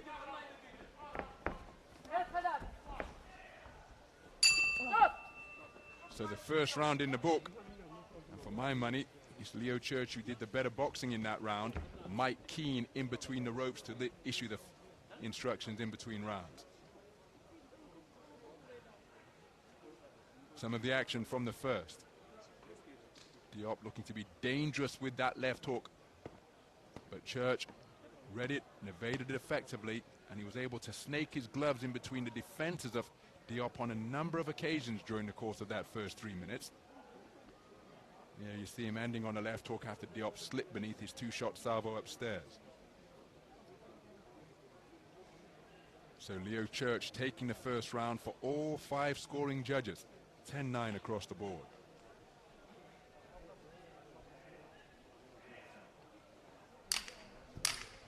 Seconds out.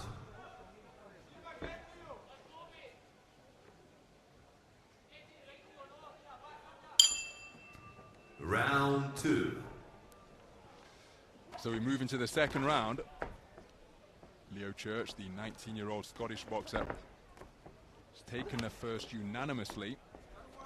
Enjoyed a terrific 2025 here, competing on the global stage. Takes a long left hook from Diop there. Just looking to keep Church honest and ensure that he doesn't get greedy. And now Diop looking to put variety on that jab, snaking it out quickly to both body and head in the direction of Church. Church up on his toes. I mentioned the outstanding 2025 he's had. He took 3 Nations silver in Cardiff. He's the national champion. That's what got him to the 3 Nations final. That's England, Scotland and Wales. Took the 2025 Elite Golden Gloves silver up in March. Silver back in March. And a man from Drumchapel who started at 8 years of age. Well, a low blow with the shot, and it's, well, Diop is in some distress here, so the referee will issue a count. If he beats the count, he will be given time to recover. So the count has been issued. It's a low blow that has put him in this position of distress. 5 minutes permitted for him to recover. And one suspects that a warning will be issued in the direction of Leo Church. Back up on his feet and literally trying to shake it off is Diop. But it was a painful blow below the belt that he has endured.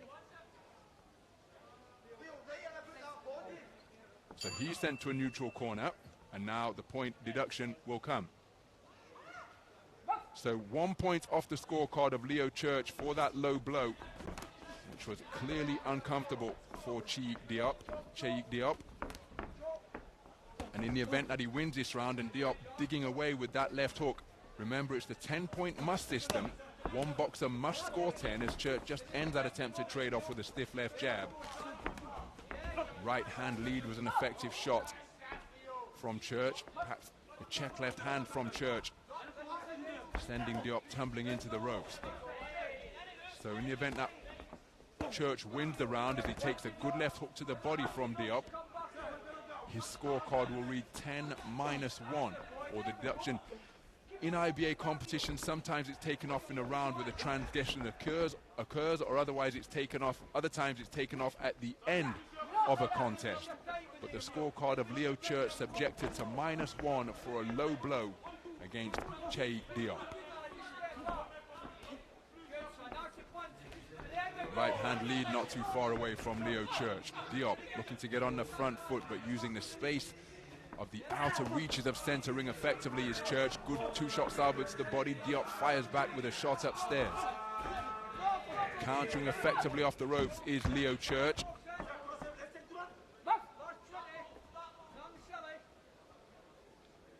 Closing seconds of this incident-filled second round.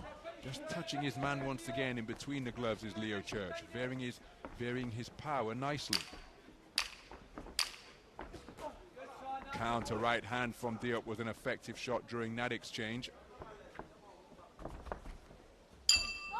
Round number 2 in the books.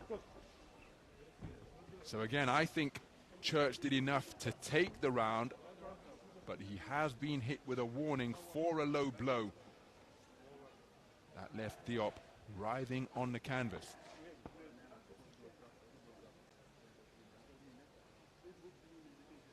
Some of the action from the second.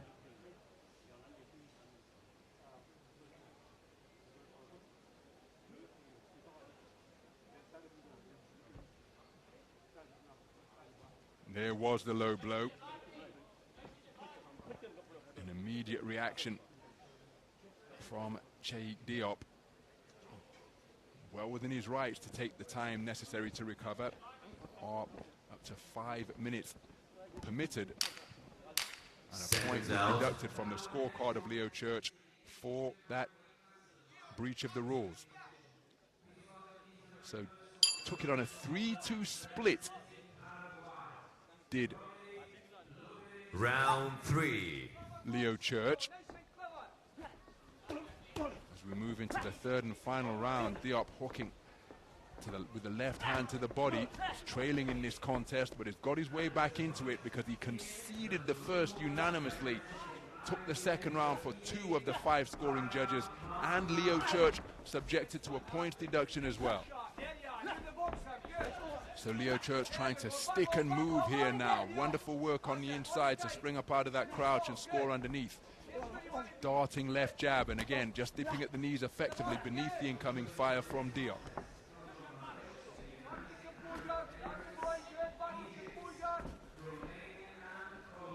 As well as his World Championship appearance a couple of years ago in Tashkent. That same year saw Diop make it through to the quarter-finals of the African Continental Championships in Yaoundé in Cameroon. Double jab, saw the second one knock the head back of Leo Church, and he brings a right cross into play. So Diop remaining filled with belief that he can turn this contest around and get himself through to the round of 62 in the 67-kilogram welterweight division. So Diop electing to box on the back foot. Is he trying to draw in Leo Church and walk him onto a shot? There is he doing exactly that. Uncoiled that overhand right, but it was inaccurate. Good left hand to the body from Diop. Church, no response, just crossed his feet as he came forwards, digging away with the left hand when he was momentarily a southpaw, then gets back to the orthodox stance and scores with a jab to the body. Good left hook to the body beneath the right elbow of Diop. Diop looking for the sneaky right uppercut on the inside. Slapping left hook from Diop is a scoring shot. There he's looking for the right hand over the top once again. Church just on the front foot. Diop content to retreat to the ropes. There he did score with a good right cross, but Church takes it well and continues his advance. Left-right attempted by Church. Hitting after the command of break. Now, Diop saying that he's been hit with a rabbit punch here. Good right hand to the body. Beneath the left elbow from Church. Diop looking for the double left hand, uppercut then hook. Diop just doubling up the jab. But remember, the onus is on Diop to do something different, having lost the first unanimously, conceded the second on a 3-2 split. But remember, there was that point deduction that has to be considered after Leo Church tagged his man with a low blow. So there's the bell to conclude the contest. Interesting set of scorecards in an incident-filled encounter. But all smiles over in that red corner. I happen to think that Leo Church has done enough. It's going to come down to the verdict of the 5 scoring judges at the conclusion of that 67-kilogram welterweight contest in the round of 64.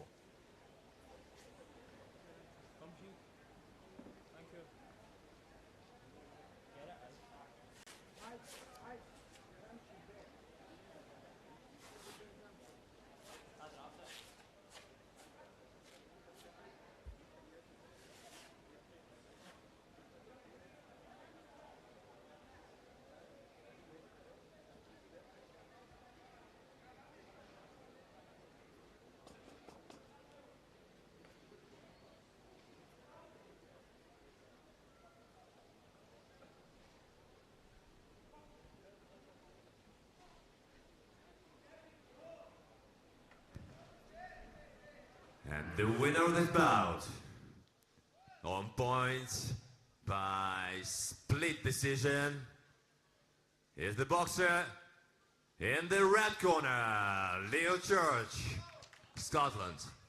So Leo Church, a 3-1 split decision winner. You can see the judge from China had it all square, 28 points apiece.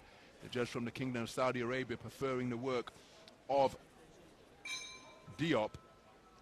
But 29-27 for 3 of the judges in favor of the man from Scotland, 27-29 in favor of the man from Senegal for judge number 4. But a very accomplished display by the 19-year-old from the Nightmare Boxing Club in the East End of Glasgow. The winner by walkover is Muhanga Thiago Osordo, Mozambique. Leo Church goes through to the next preliminary round, where Abbasov, the number 2 seed from Russia, awaits in the bottom half of this draw.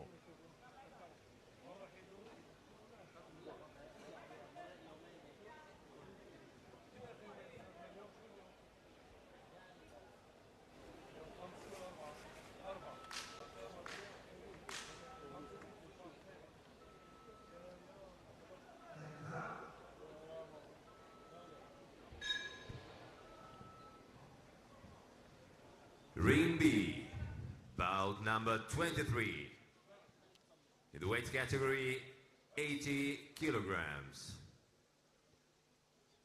Referee Uktam Bazarov, Uzbekistan. Into the red corner, please welcome the boxer from Sierra Leone, Bafford Tamba James.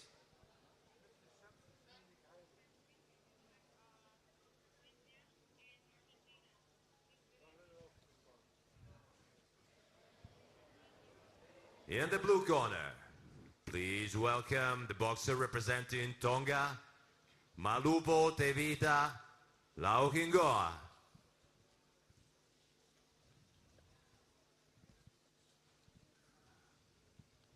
Judges: Judge 1, Russia.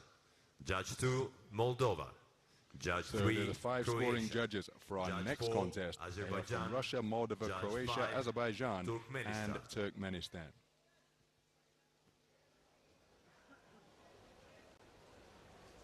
So there is Bafford Tamba, the 19-year-old from Sierra Leone.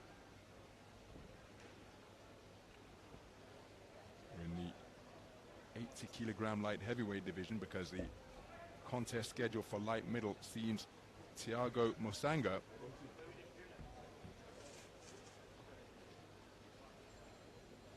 (2022) Commonwealth Games silver medalist, prevail via walkover after his opponent from Niger wasn't able to make it to the ring.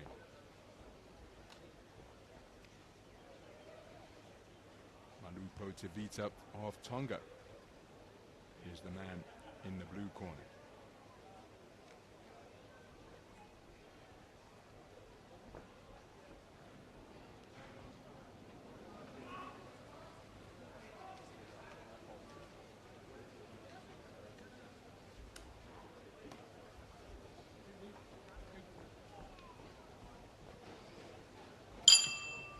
Round 1. So we're underway then.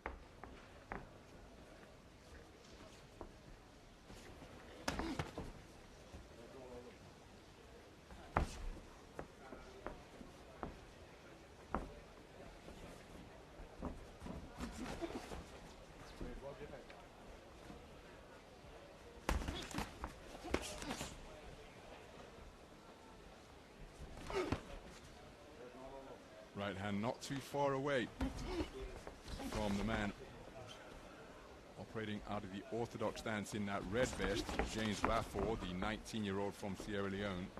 He part of a two-man team.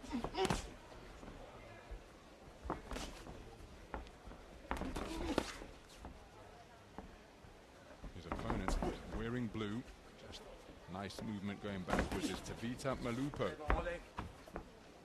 22 years of age from Tonga.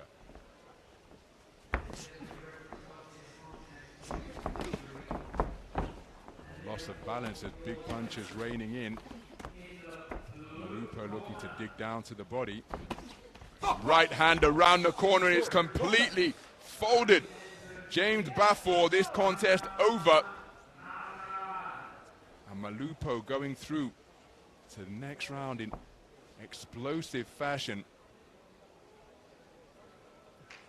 This contest has been waved off immediately by the referee. The doctor into the ring to check on young James Bafor.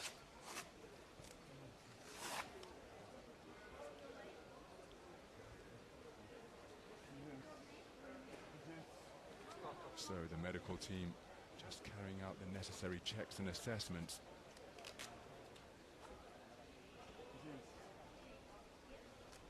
Hard-hitting affair in the brief time that it lasted, but you see that's a shot that goes around the rear of the neck, and it's going to be interesting to see what the judges return here. In the heat of battle during that exchange, wasn't necessarily visible, but that is a rabbit punch to the rear of James Bafor's neck, and that is an illegal blow. It's rabbit punch territory, and it's going to be interesting to see the verdict that is returned here.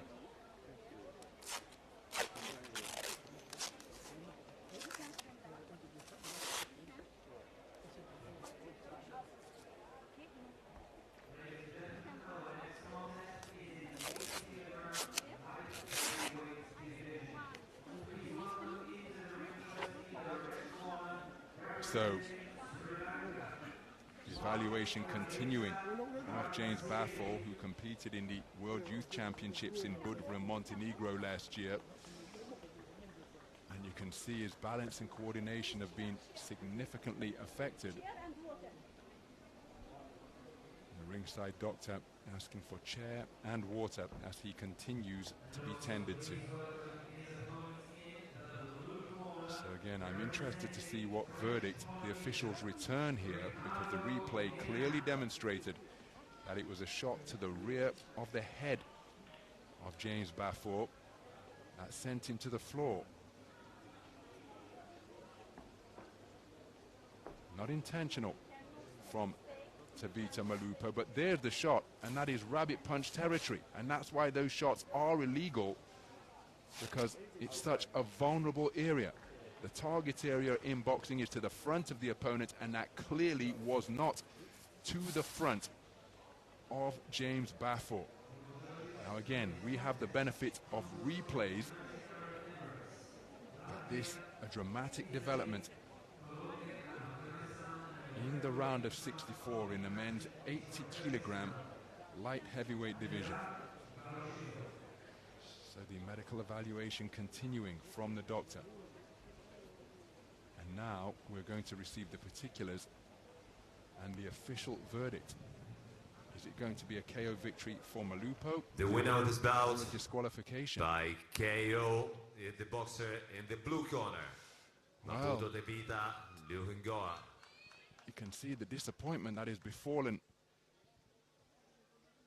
James Bafford, because he has been knocked out of the tournament by knockout by what was a rabbit punch from Tavita Malupo. It was unintentional. He didn't line him up and place it there, but in the heat of battle, that's where the shot landed. He hasn't been eliminated by disqualification. Instead, it is a knockout victory for Tavita Malupo of Tonga.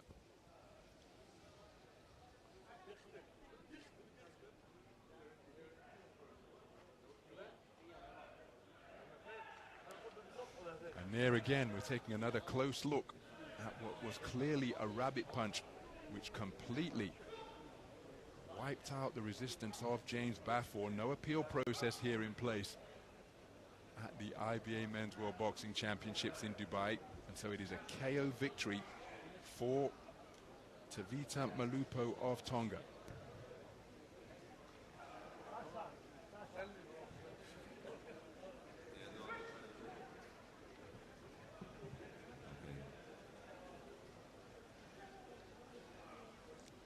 Bout number 24, ring B. By walkover, the winner is in the blue corner, Malinowski Aleksandrs, Latvia.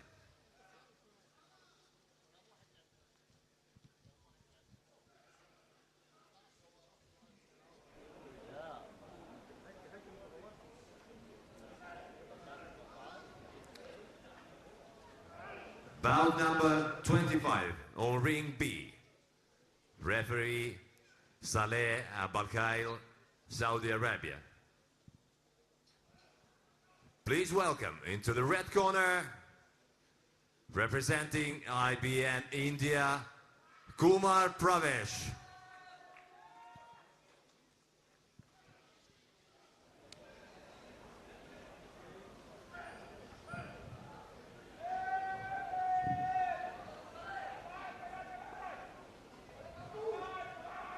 And in the blue corner, representing Democratic Republic of Congo, Luteke Christopher.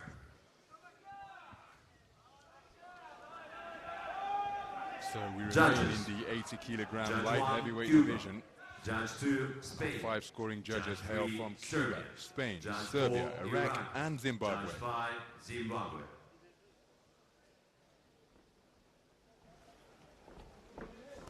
Well, there is Kumar Pravesh, the 23-year-old from India.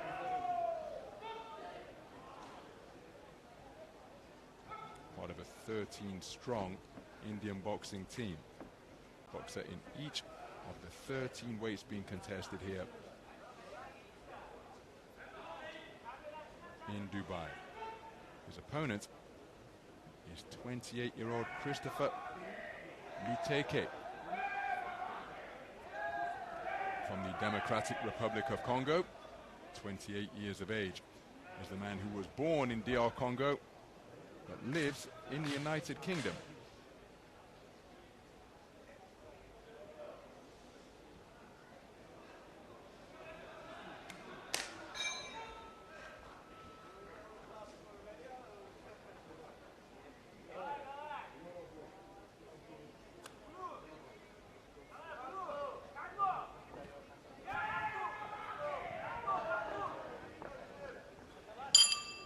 Round 1. So we're in the 80 kilogram light heavyweight division. And the man who has just scored with a beautiful right cross out of that orthodox stance is Christopher Luteke, 28 years of age, part of a 6-strong DR Congo boxing team. Participated in the 2021 World Championships in Belgrade at 86 kilograms, and he's scoring effectively with that right cross. His opponent is Pravesh Kumar, undefeated in the professional ranks, and he just takes a right hand over the top. Made his pro debut in June earlier of this year. He takes a right hand to the sternum that backs him up. And having made his debut in the professional ranks in June, the southpaw wearing red fought twice in September, once in October for his 4-fight slate, all in India. here he is, competing on the global stage. Also had success in the best of IBA 3-round boxing. And Luteke has really found the range effectively with that right hand. There he's in search of it once again. Now, just electing to drop his hands in a bid to try and present a mirage of an open target to Kumar. Wonderful counter right hand once again from Luteke, and what is proving to be a battle of counter punches here. Each man trying to draw that lead that they can counter. Left hand driven into the forearm from Kumar. Just beyond the halfway stage of this opening round, and Luteke has had the better of the first half of the round. There's the right hand once again, coming in behind the left. Looking for the same shot once again, and he's found the range with it consistently. Really is using that backhand to pile up the points against Kumar. Always a good antidote against the southpaw stance, of course. And the feinting continuing on the edge of range from both boxers as Luteke just up on his toes and getting on his bike to maintain the gap between himself and his opponent. Left cross twice in quick succession is what Kumar was searching for. Responding with a cluster was Luteke.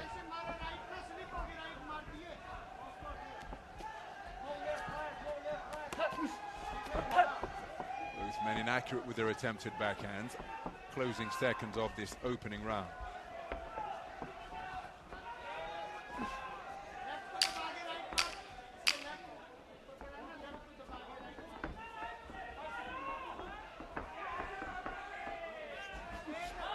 Right hand lead is a scoring shot once again from Christopher Luteke, and he has used that shot really effectively during the course of the entire 3 minutes.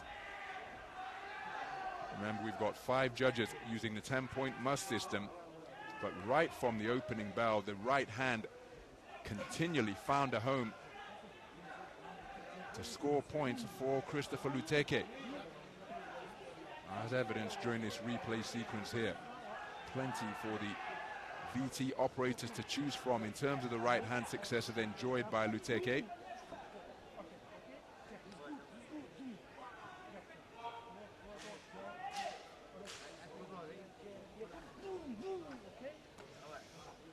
But it's Kumar Pravesh who has taken it on a 3-2 split, and I do find that surprising. I thought the right hand work of Christopher Luteke would be enough to give him the round, but it's a 3-2 split in favor of the boxer from India.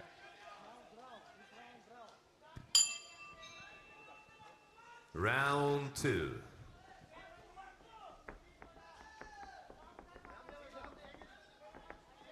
So we move into the second round. Both men fencing with the lead jabs in this battle of orthodox and southpaw. And Luteke, from a boxing family, his brother's box started at 14 years of age. Moved to the UK 4 years of age with his family after being born in the Democratic Republic of Congo. He's based out of the Steel City Gym. Had terrific success as an amateur. 2015 National Youth title in England as Kumar scoring effectively with straight punches of his own, and look at that for a 2-shot combination. The right hook came behind it to finish off for Kumar, but having taken the first on a 3-2 split, finding the range effectively with those accurate combinations. There's the right hand again from Luteke, which for my money was such a prominent, and dare I say, dominant weapon in the opening round, but he was edged out on a 3-2 split. There's the 2 men exchanging right hands. The lead hook from Kumar, the backhand from Luteke. He momentarily was leading with the right foot on the inside. Picked up some cracking experience outside of competition has Luteke. Travelled over to Omaha to spar with Terence Bud Crawford, the pound-for-pound king. After messaging him directly on socials, oh, that's hitting on the break from Kumar. And Crawford responded. They struck up a conversation. during a gym session, and then they sparred several rounds together. Luteke is honest enough to say that he never got the better or even Stevens with Bud. He said by the time it got to the final session, he's not too far away with the right hand. It may have been 65-35 in favor of Crawford. He's a far bigger man than Terence Crawford, of course. But he's also sparred with Josh Boatzy, who's over here in Dubai, Ben Whittaker, Olympic silver medalist, and Lyndon Arthur, who was an accomplished international as well. So that's the kind of experience that has been accrued as Luteke scores with a good right cross to the body. Competing here in yet another IBA Men's World Championships. But he was edged out in the first on a 3-2 split.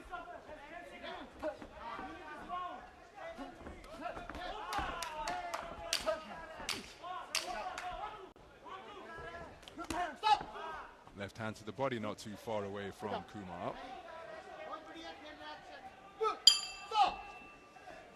And there's the bell to conclude the second. So what will the judges say after the conclusion of that second round? And remember, 3-2 is always really interesting scores,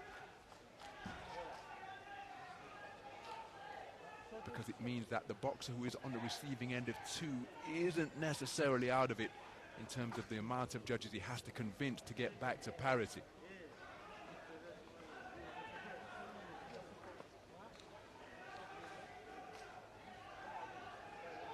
So he was going in search of that backhand once again, and again I thought that was a really effective shot, but it's Kumar who has taken the second on a 4-1 split. So we've got 3 scores of 20 points to 18 in favor of the boxer from India. So this man needs a massive final round if he hopes to progress.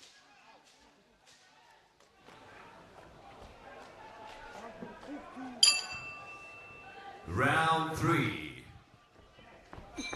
So we move into the third and final round then. And Pravesh Kumar, who in addition to the perfect start to his professional career, has also claimed gold in the 3-round format at the Senior State Championships and the All India Inter-University Tournament, the 23-year-old. And Luteke, to his credit, looking to get onto the front foot and just increase his punch output and activity here now. I'm not sure he can afford to play counter puncher, but I think that is his natural aptitude. But he may have to roll the dice and take it to Pravesh Kumar to overturn this deficit, having conceded the first 2 rounds. Oh, that's a cracking right hand from Luteke. He senses that he's got his man going, steps back into the gap once again, digs down with a right hand to the body. It was a right hand that came in the form of a counter from Luteke after Pravesh Kumar enjoyed success with his own straight punching combination. So there is the counter punching quality of Christopher Luteke. And again, the whole point of being a counter puncher is uncoiling a lead left hook and a right hand over the top. He's really sitting down in his shots, but Kumar taking them well, comes back with a right hook out of a southpaw stance of his own. Just lost his boxing stance momentarily, but Luteke really looking to load up on his punches and get plenty of leverage on them here now. Looking to back his man up toward the perimeter of the boxing ring. It's an all southpaw affair now because Luteke has switched his feet and is marching his man down. Now he's back in the orthodox stance, left cross attempted by Kumar. But remember, the clock is the friend of Kumar. Battle between orthodox and southpaw boxer, the lead legs often tangle, and there's urgent instruction from Luteke's corner, his corner man telling him to be first, just to the right of our commentary position here at the open-air Dubai duty-free tennis stadium. Right hook attempted out of the southpaw stance from Kumar. Remember, the clock very much on his side. Luteke has enjoyed a hard-hitting third round. Kumar has been in it, but I happen to think that his heavier artillery has got him the better of this portion of the third. But every second that ticks by, surely Kumar is getting closer to the winning post, and he's maintaining the gap behind that stiff right jab. Remember, the onus was on Luteke to do something different.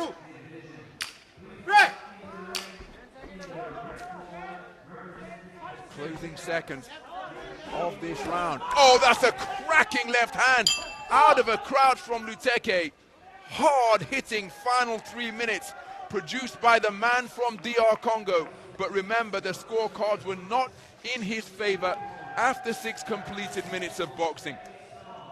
Credit to him, he really did change it up, pick up the tempo, and indeed increase the power on his punch output in the final round, demonstrated by that right hand, which came as a counter after Kumar's success at mid-range.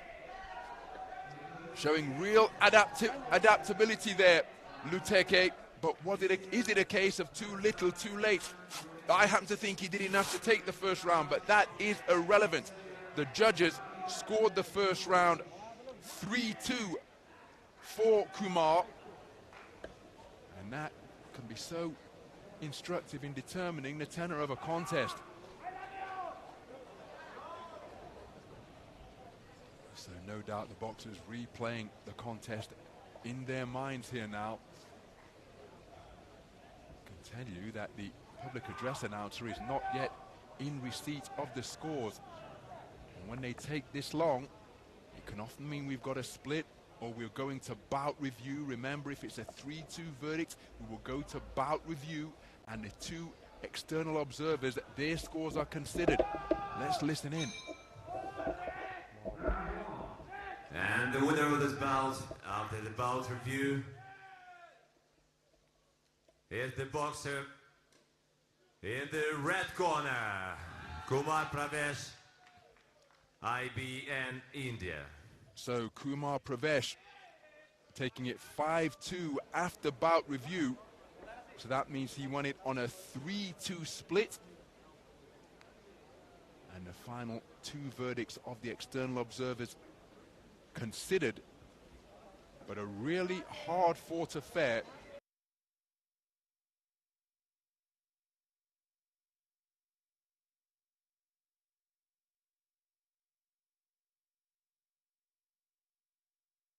And being signed by Frank Warren back in February of last year, but it is yet to happen after a few issues with medicals and things of that nature. But I think he's a little unlucky there, but that's irrelevant. It's Pravesh Kumar who goes through to the next round of action in the light heavyweight division.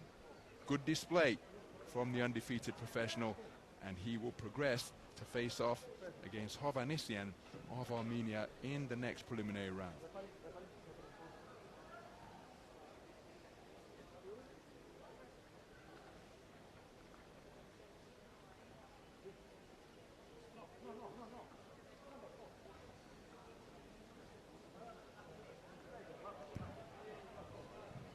Ring B, bout number 27, in the weight category 92 kilograms.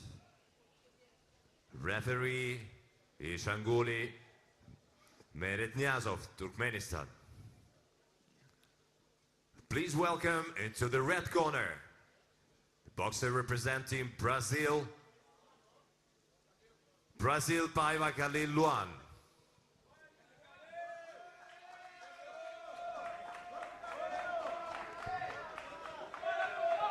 And into the blue corner, please welcome the boxer representing Georgia, GYLYCHJANOV.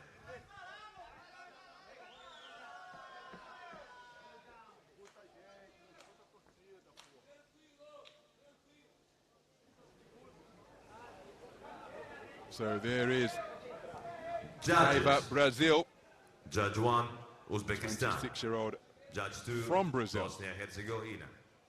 Judge 3, Kyrgyzstan. Judge 4, Cuba.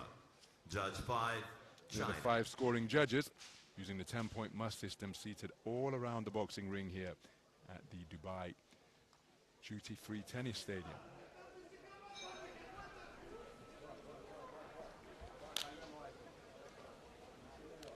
Here's Georgi Chigladze, part of a 4-strong Georgian boxing team.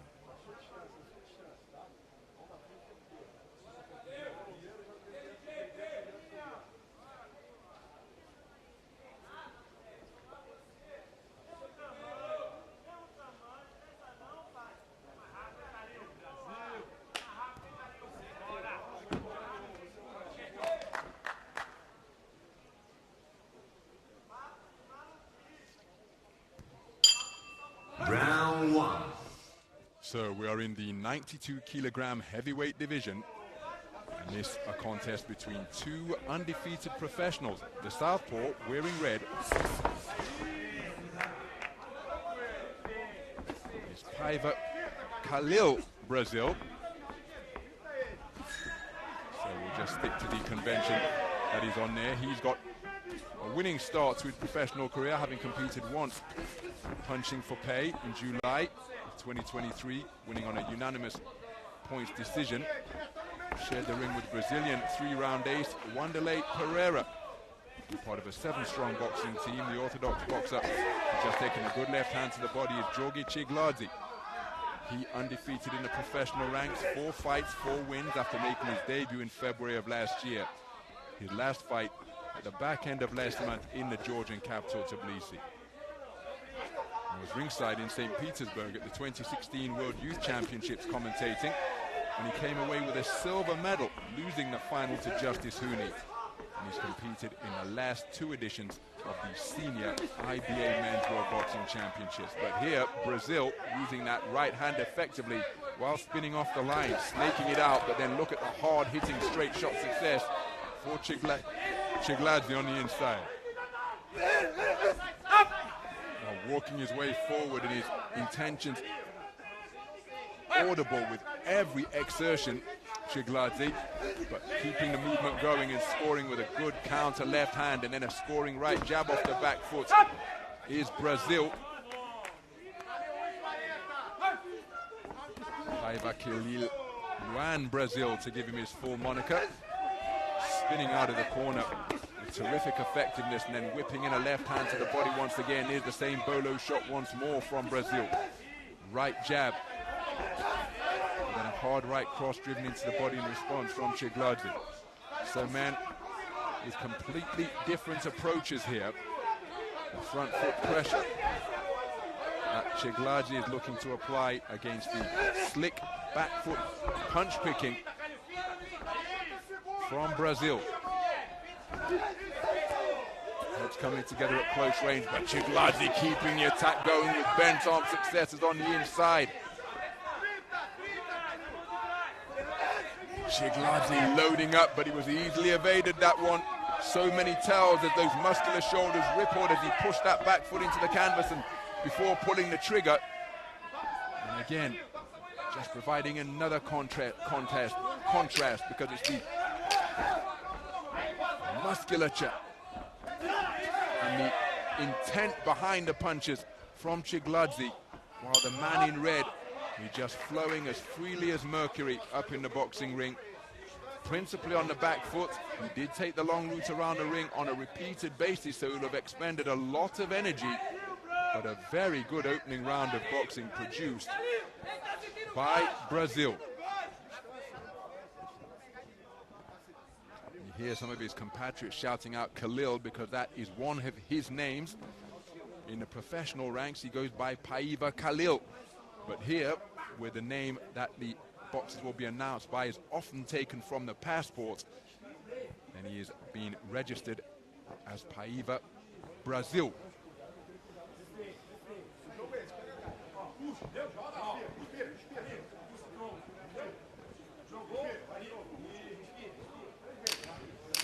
Seconds out.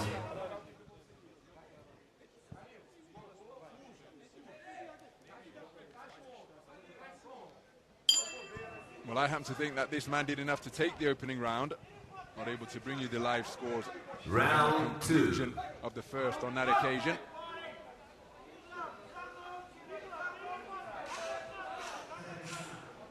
Oh, just a bit of a tardy exit from the corner. So the referee calling time. And now the action resumes. And it's immediately settled into the same pattern. The hard-charging Georgian boxer, Georgi Chigladze, on the front foot. And again, just looking to pin Brazil near his own corner, showing composure and wrapping his man up before walking his way out of the confined position is Khalil. Counter left cross is a scoring shot once again. But you can bet that Chigladze will keep on coming.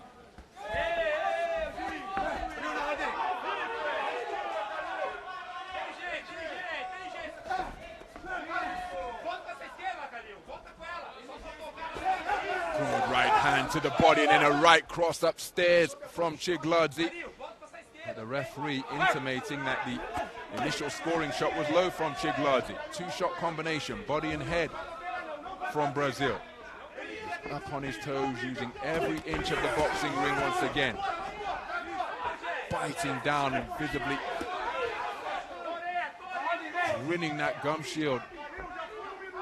Here's Chigladze as he goes after his man once again, and he is getting through with some of these backhands to the body. The head's coming together forcefully on the inside, and Brazil looking for the referee to tell him so. It's often the case, it can often occur when orthodox and southpaw boxers meet.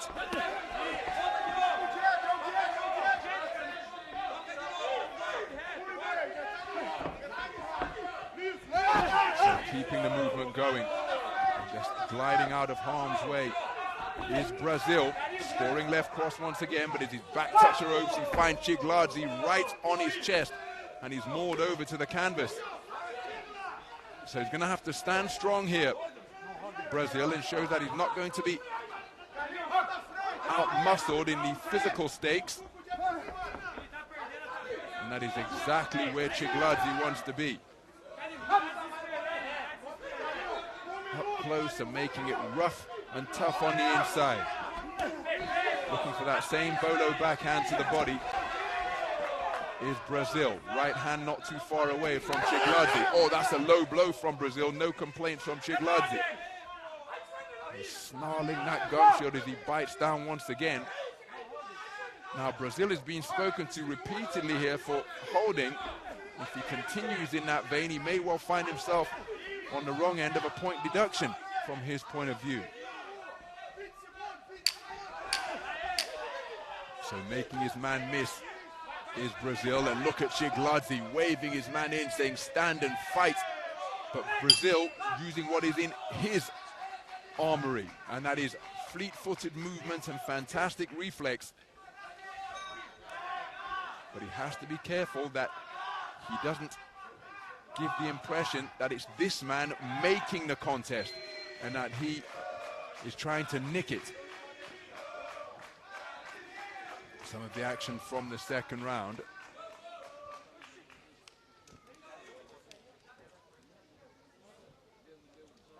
But again, that's what Chigladze was able to do when he got himself up close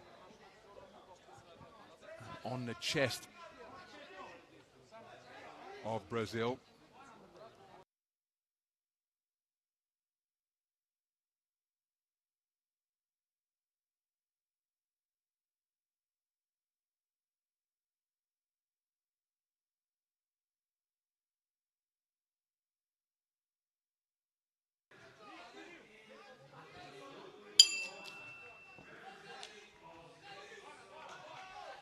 So it's a slow exit from the red corner by the Brazilian team of Brazil.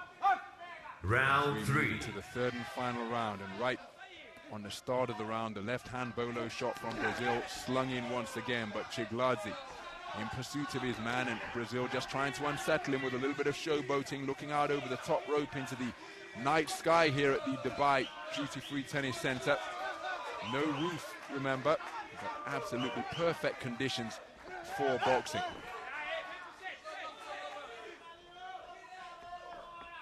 So Chigladze continuing to press.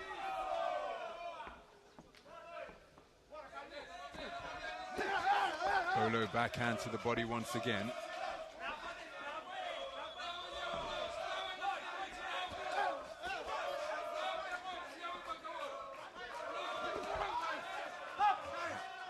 Heads have come together once more, and the mouthpiece of Chigladze has been dislodged after that coming together.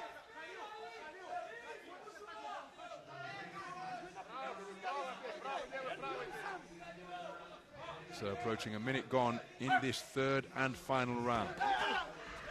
Right back into the breach, marches Chigladze. He scores with a reverse 1-2. The right hand was a solid shot.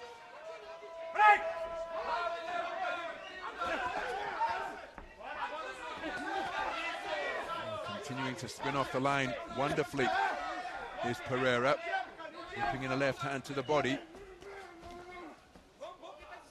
grinding his way forward. continually is Chigladze, approaching the halfway stage of this final round.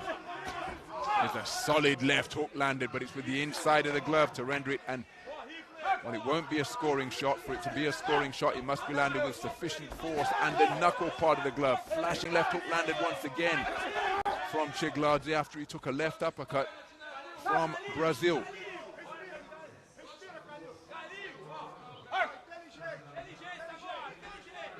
Well, you hear the Brazilian corner saying intelligence, intelligence, as he plays Matador once more, because the clock is in favor of the Brazilian boxer and they just want him to enter bout management mode here now. Chigladze continuing to swing for the fences, particularly with that backhand.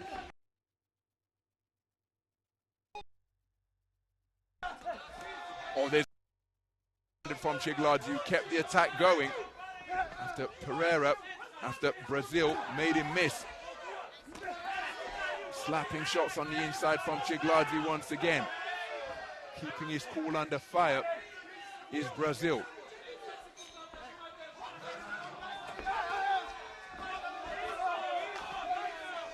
So inaccurate from both men, and now Brazil waving his man forwards. Chigladze obliges and does catch him with a flashing right hand.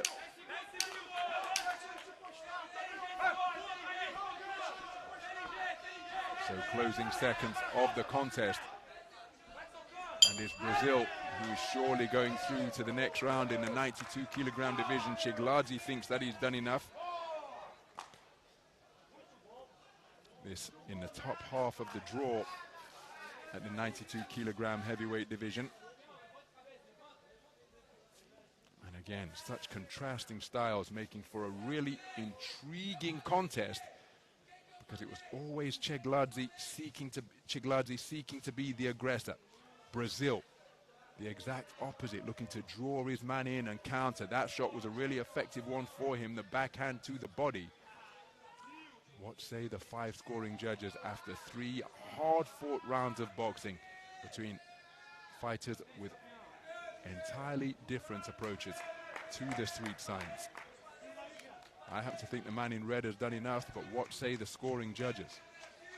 And the winner of this bout, on points by split decision, is the boxer in the red corner, Brazil Palma Khalil. And there is confirmation of a 4-1 split decision victory in favor of Paiva Brazil.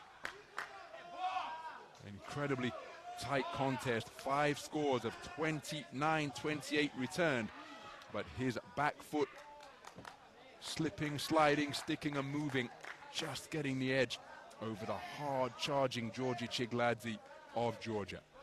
So he goes through to the next preliminary round, the round of 16.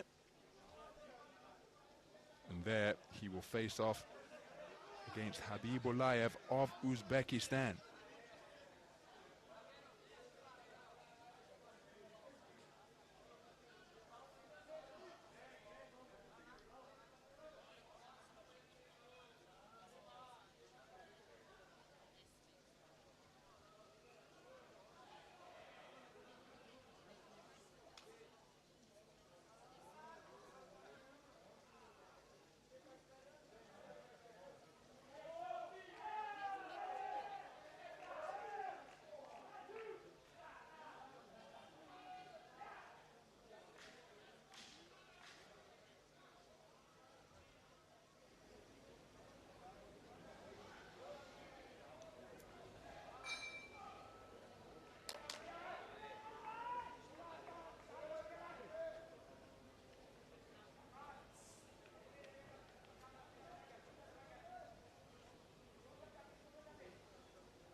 Bout number 28 on ring B, in the weight category 92 kilograms. Referee Wilfredo Vasquez Calero, Cuba. Please welcome into the red corner the boxer represented Senegal, Kebe Garamba.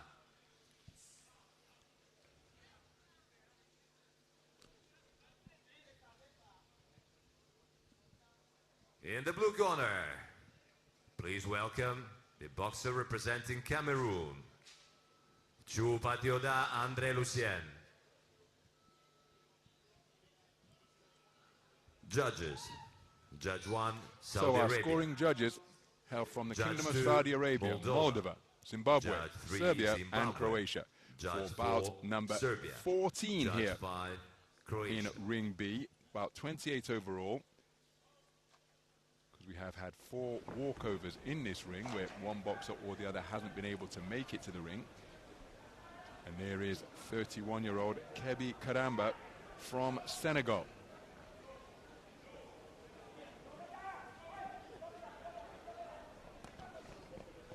His opponent is the 33-year-old Andre Chupa of Cameroon.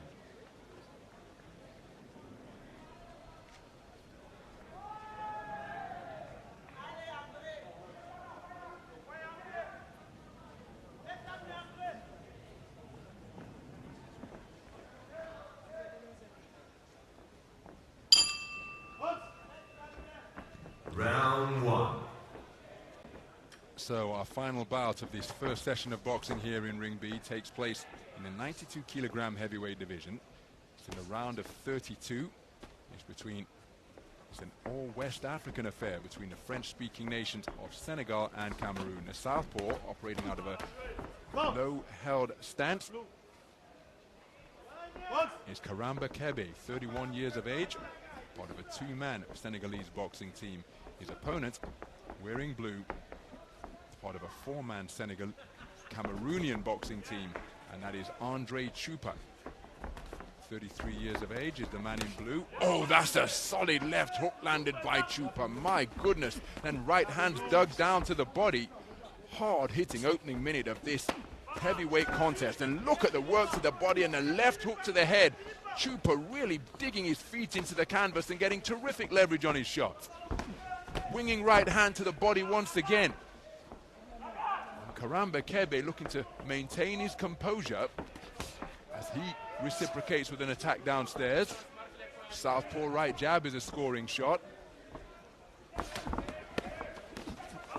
Sinking in the left hand to the body once again is Chupa.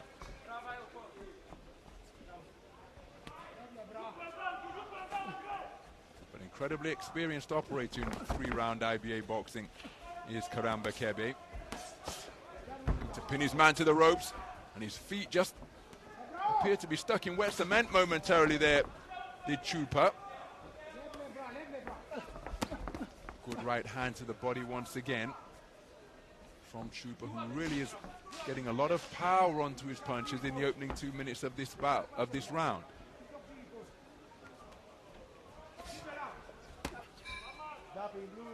But Kebe, so much experience in this style of boxing, in his second consecutive IBA World Championships, having competed in Tashkent at 92 kilograms. That same year, prior to the World Championships, came away with African Championship Continental Silver in 2023. Left hand to the body, right hook to the head.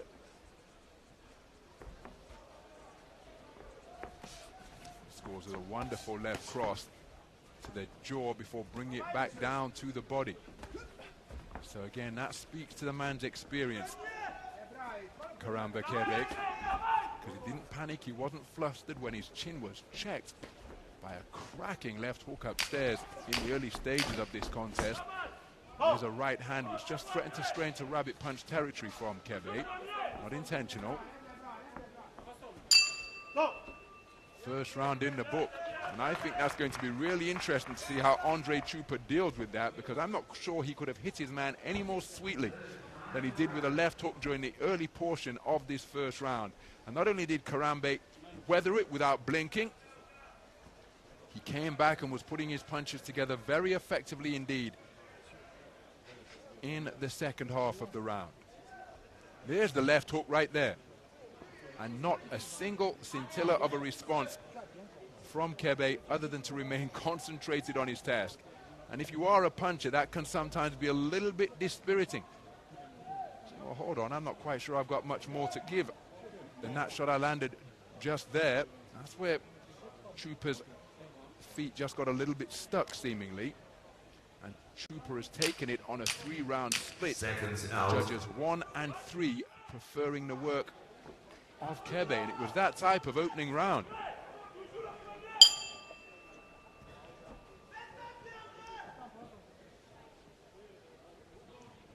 Round 2. So we move into the second. First one very competitive indeed. The loose limb southpaw, Karamba Kebe, who switched nationality from France to Senegal 5 years ago. Claimed the national championship bronze in France before switching the nation which he represents. Lives in Toulouse as Chupa going down to the body, but countered upstairs by Kebe. It's interesting now, Kebe just seemingly trying to pose the question as to what Chupa is like boxing on the back foot. Neither man paying particular attention to the instructions of the referee. Authoritative right jab from Kebe as he pushed off the back foot.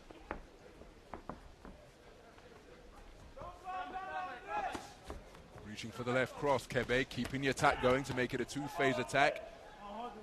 4 punches slung in by Chupa. Lost a little bit of velocity on the punches compared to the first round, but he's still letting them go. But they are coming in rather ponderous fashion now as the southpaw left hook cracks against the chin of Chupa.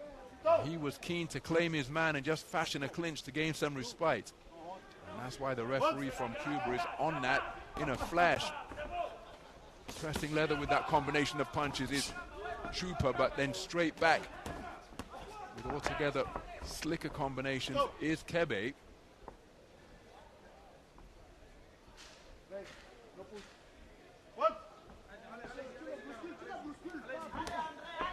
Left-right combination attempted by Chuba, and he's spending an increasing amount of time near the ropes here now. Is fatigue becoming a factor? Because again, look at the manner in which he's keen to wrap up his man. So spoken to about holding, spoken to about keeping his head up. If he continues in this vein, Chuba could well find himself getting a point deduction here. 2-shot combination, right hook, left hand from Kebe, and you get this impression that Chuba's going through a pretty difficult patch in this second round. He's keen to show the referee that he's not holding, but his punches have a real ponderous quality about them now. He's countered over the top by a left hand from Kebe, then a left cross comes crashing through his defenses, which have just become a little bit disorganized.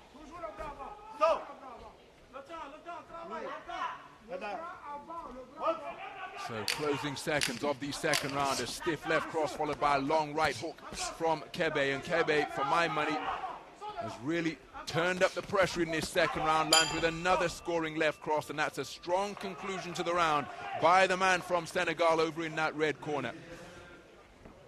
He's having to fix his own stall here, Chupa, which I'm sure he could do without. Because for my money, it was a very good second round where he just slowly dialed up the temperature. Did Karamba Kebe. Credit to him. Never stopped competing, Chupa, but I think the man in red enjoyed a terrific second round. Remember, he was edged out in the first on a 3-2 split. But for my money, he was the superior operator during the course of that second stanza. But of course, it all comes down to the verdict of the 5 scoring judges.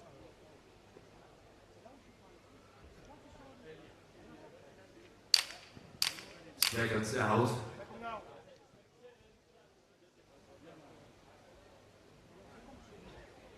And Kebe taking it on a 4-1 split.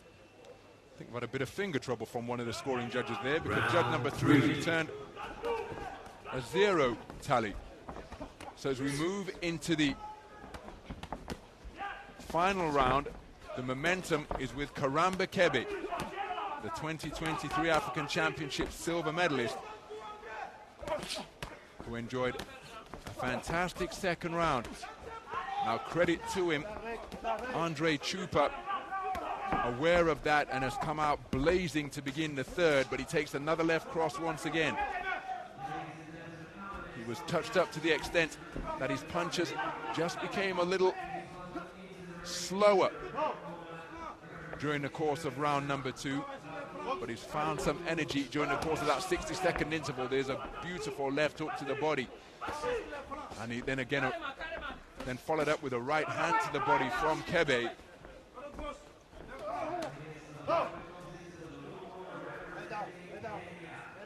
Both men spoken to about their responsibility to keep their heads up.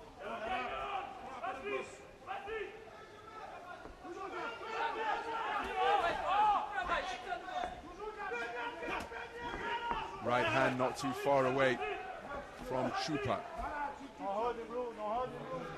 Halfway stage of this final round.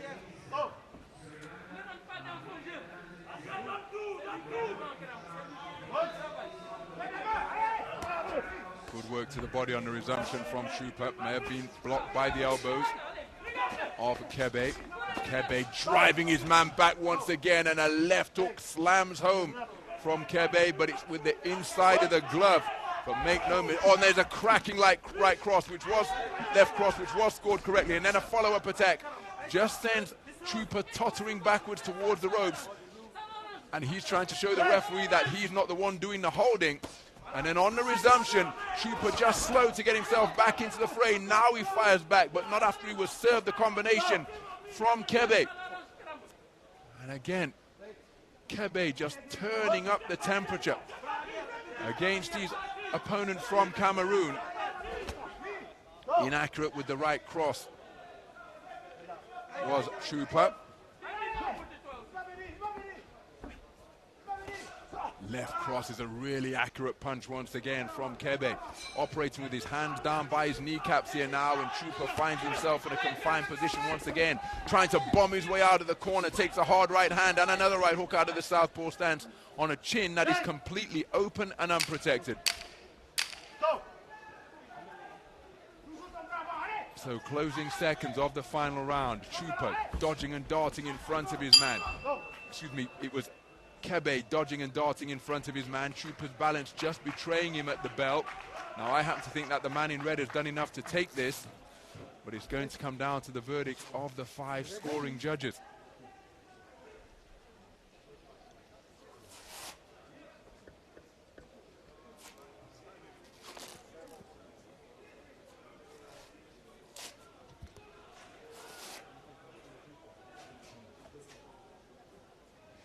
Some of the action from the 3rd round, where Chupa of Cameroon in blue really did give it a go in the first portion of the round. On the bell, he was meeting Kebe punch for punch, but just as he did in round number 2, for my money, it was Kebe who was able to assert his superiority in that 3rd round. Wasn't dominant by any stretch of the imagination, but I think he was the better boxer in round number 3. And I think he's done enough to be declared as the victor.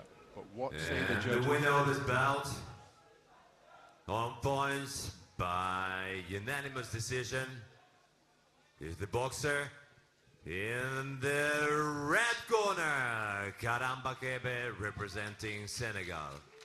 So, Karamba Kebe, excuse me, of Senegal, a unanimous points decision victor. 4 scores of 29-28. Kebe taking it for all 5 scoring judges. Excuse me, taking all 3 rounds for judge number 1 for a 30-27 verdict. Gives me some of the action from what was a really intriguing affair, because Andre Chupa of Cameroon enjoyed a terrific first round, which he took on a 3-2 split, landed a fantastic left hook at short range. But Karamba Kebe barely blinked, and in rounds 2 and 3, he really did turn the screw in the second half of both of those rounds. And he has progressed with a unanimous points decision victory. And his prize for prevailing in this contest is a round of 6 meeting with the tournament number 4 seed, the iconic figure of Julio Cesar La Cruz, the 5-time IBA world champion, looking to emulate his compatriot Felix Savant in his bid for a 6th world championship gold here in Dubai. That's what awaits in the round of 16. After that unanimous point decision win for Karamba Kebe. So that concludes the opening session of boxing here in Ring B. 14 bouts scheduled, bouts 15 through 28. And we had action at lightweight, light welter, we had action at lightweight, welterweight, light middleweight, light heavy, and heavyweight. And as we will just leave you with the closing sequence, remember to join us in just around an hour's time for session 2B from here at the Dubai Open Air Tennis venue for this 23rd edition of the Men's World Championships. We'll see you again very soon. Bye for now.